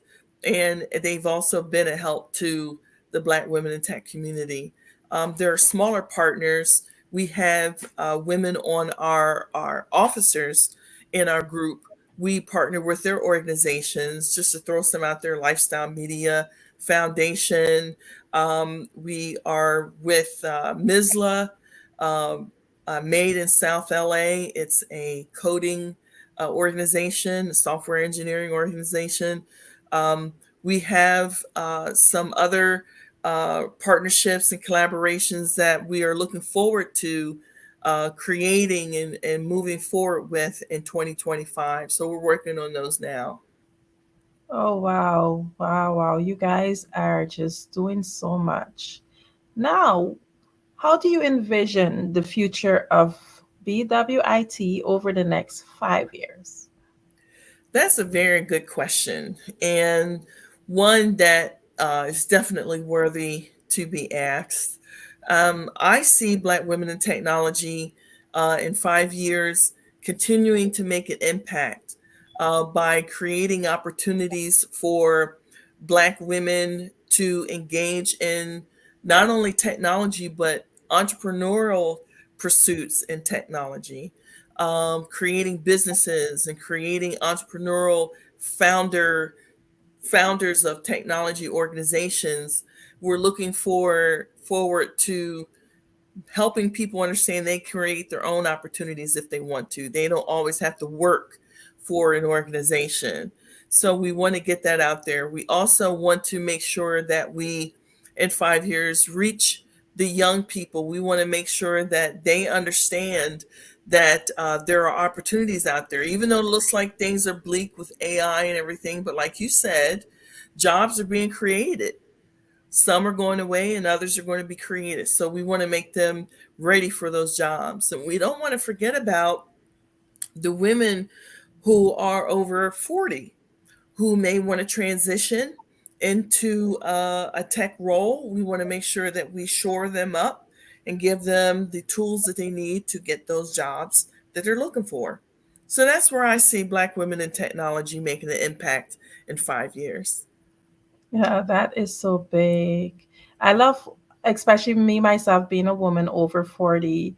I love the fact that people are now, especially giving a lot of notice to them because back in the days, a lot of sacrifices were made, and women now are getting the opportunities and they want to be seen. So I absolutely love that. Now, what advice would you give to a woman of color who's looking to enter the tech industry? Well, what I would do if I were doing this now and I was just starting out, I would get a certification. Now, there are a lot of different ways you can get a certification, but I want to put a call out for that Grow with Google again, because you can get a Grow with Google certification in data analysis, cybersecurity, AI prompting, AI essentials. You can get a certification doing that. You can also consider going through CompTIA. That's CompTIA. And you go through CompTIA, you go through the study of their courses, and you take a test at the end. A CompTIA certification is acknowledged by companies across the world. So what you want to do is make sure you get a certification. Another thing that I would do, I would hone in on an industry. I would hone in on an industry, say if it's finance, banking, healthcare, retail. I would hone in on an industry, and I would start there and try to figure out what roles they had in tech. Another thing that I would do, which I have done before, is go through the one ads and go through the job listings to see what people are hiring for, and make sure you have those skills. Make sure you have that skill set. If you don't, take your classes, do what you need to do to make sure that you get those skills so you can get those jobs. Through ads to see what people are looking for. From your own experience, what are some key skills that you believe that are essential for anyone to be successful? I think some of the soft skills. One of the main things that's important when you're going to work is having a soft skill. Learning how to answer a phone is is a skill that I don't think a lot of younger people have at this point, and I think it's very interesting. Learning how to write an email, learning how to express the tone of the email, making sure that you know how to engage with your coworkers, learning how to talk with your coworkers, learning how to communicate. Those soft skills are very important. Being able to critically think to solve a problem, learning how to solve a problem is very important. Understanding the technology is half the battle. Doing the rest with those soft skills is the important part of the rest of the battle. Wow. So, can you say what challenges that you see Black women facing in the tech industry right now and how they can be addressed? I think one of the main things that we are looking for when we work at the tech industry is to be understood. Be understood, our culture to be understood and respected. And I think there's assumptions that go along with us when we are working in an industry or in technology, that we uh, go along or know certain things without people recognizing the fact that we have a culture that we have lived under and worked under, and we're not the same as other people. They have to respect us where we are instead of us always rushing to respect them where they are. So I think what we have to do is be patient with that process as Black women. I also think what we need to do is make sure that we are the top tier in the group. We want to make sure that we know our stuff. We want to make sure that we can make our decisions. Our work is on point. We want to make sure that we're on point. We want to make sure that we present as excellence in what we're doing. So I think those challenges come about. There are issues where you don't feel like bringing your A game because the workplace can be toxic. If you're in a toxic workplace, what you need to do is find your exit, and you need to have your backup plan, your part B, so you know how to manage that situation. And never feel bad about reaching out for help. Mental health is huge. There is opportunities to get your mental health dealt with. A stressful, toxic workplace can make you stressed and depressed. And there's no reason to walk around being stressed and depressed. Get that off of you, get that out of your purview, and work to get yourself in gear to be that best Black woman in tech you can be. Oh, yes. Love that. So how are you able to stay up to date with whatever is the latest trends and advancements in IT? What I do is I apply to a lot of newsletters. So I read a lot of newsletters, and I follow social media sites that are pointing to tech. I don't go to TMZ's website. I go to Microsoft's website, or I go to TechCrunch, or I go to some of the other tech-focused organizations to get news. I think that's important to stay on top of things. And I think understanding the big picture when it comes to technology and understanding the industry as a whole is very important. And you'll be able to speak to those things with your colleagues and even those who are in your leadership, because you understand about those topics. So I think that's very important to stay informed and stay up to date. Most definitely. How are you able now to balance both the BWIT and being a business analyst at Select Medical? Well, it's not easy, but I do it. I have to give myself some grace, because if it were left up to me, I'd work 24 hours a day. I have to tell myself not to do that. But it's also helpful to have people that work with you to help you get things done. You got to have a team. Okay. And finally, what advice would you give to any young woman listening in? Stay focused. Stay focused and know what you want to get out of your career. Don't give in to naysayers or other things that distract us. Try not to stay distracted. Stay focused, and make your dreams come true by working in an industry that has great rewards. Okay. And anything you want, what would you want your listening audience to take from all that you said today? I want them to understand that being a Black woman in technology is a powerful place to be in, and that they can do it.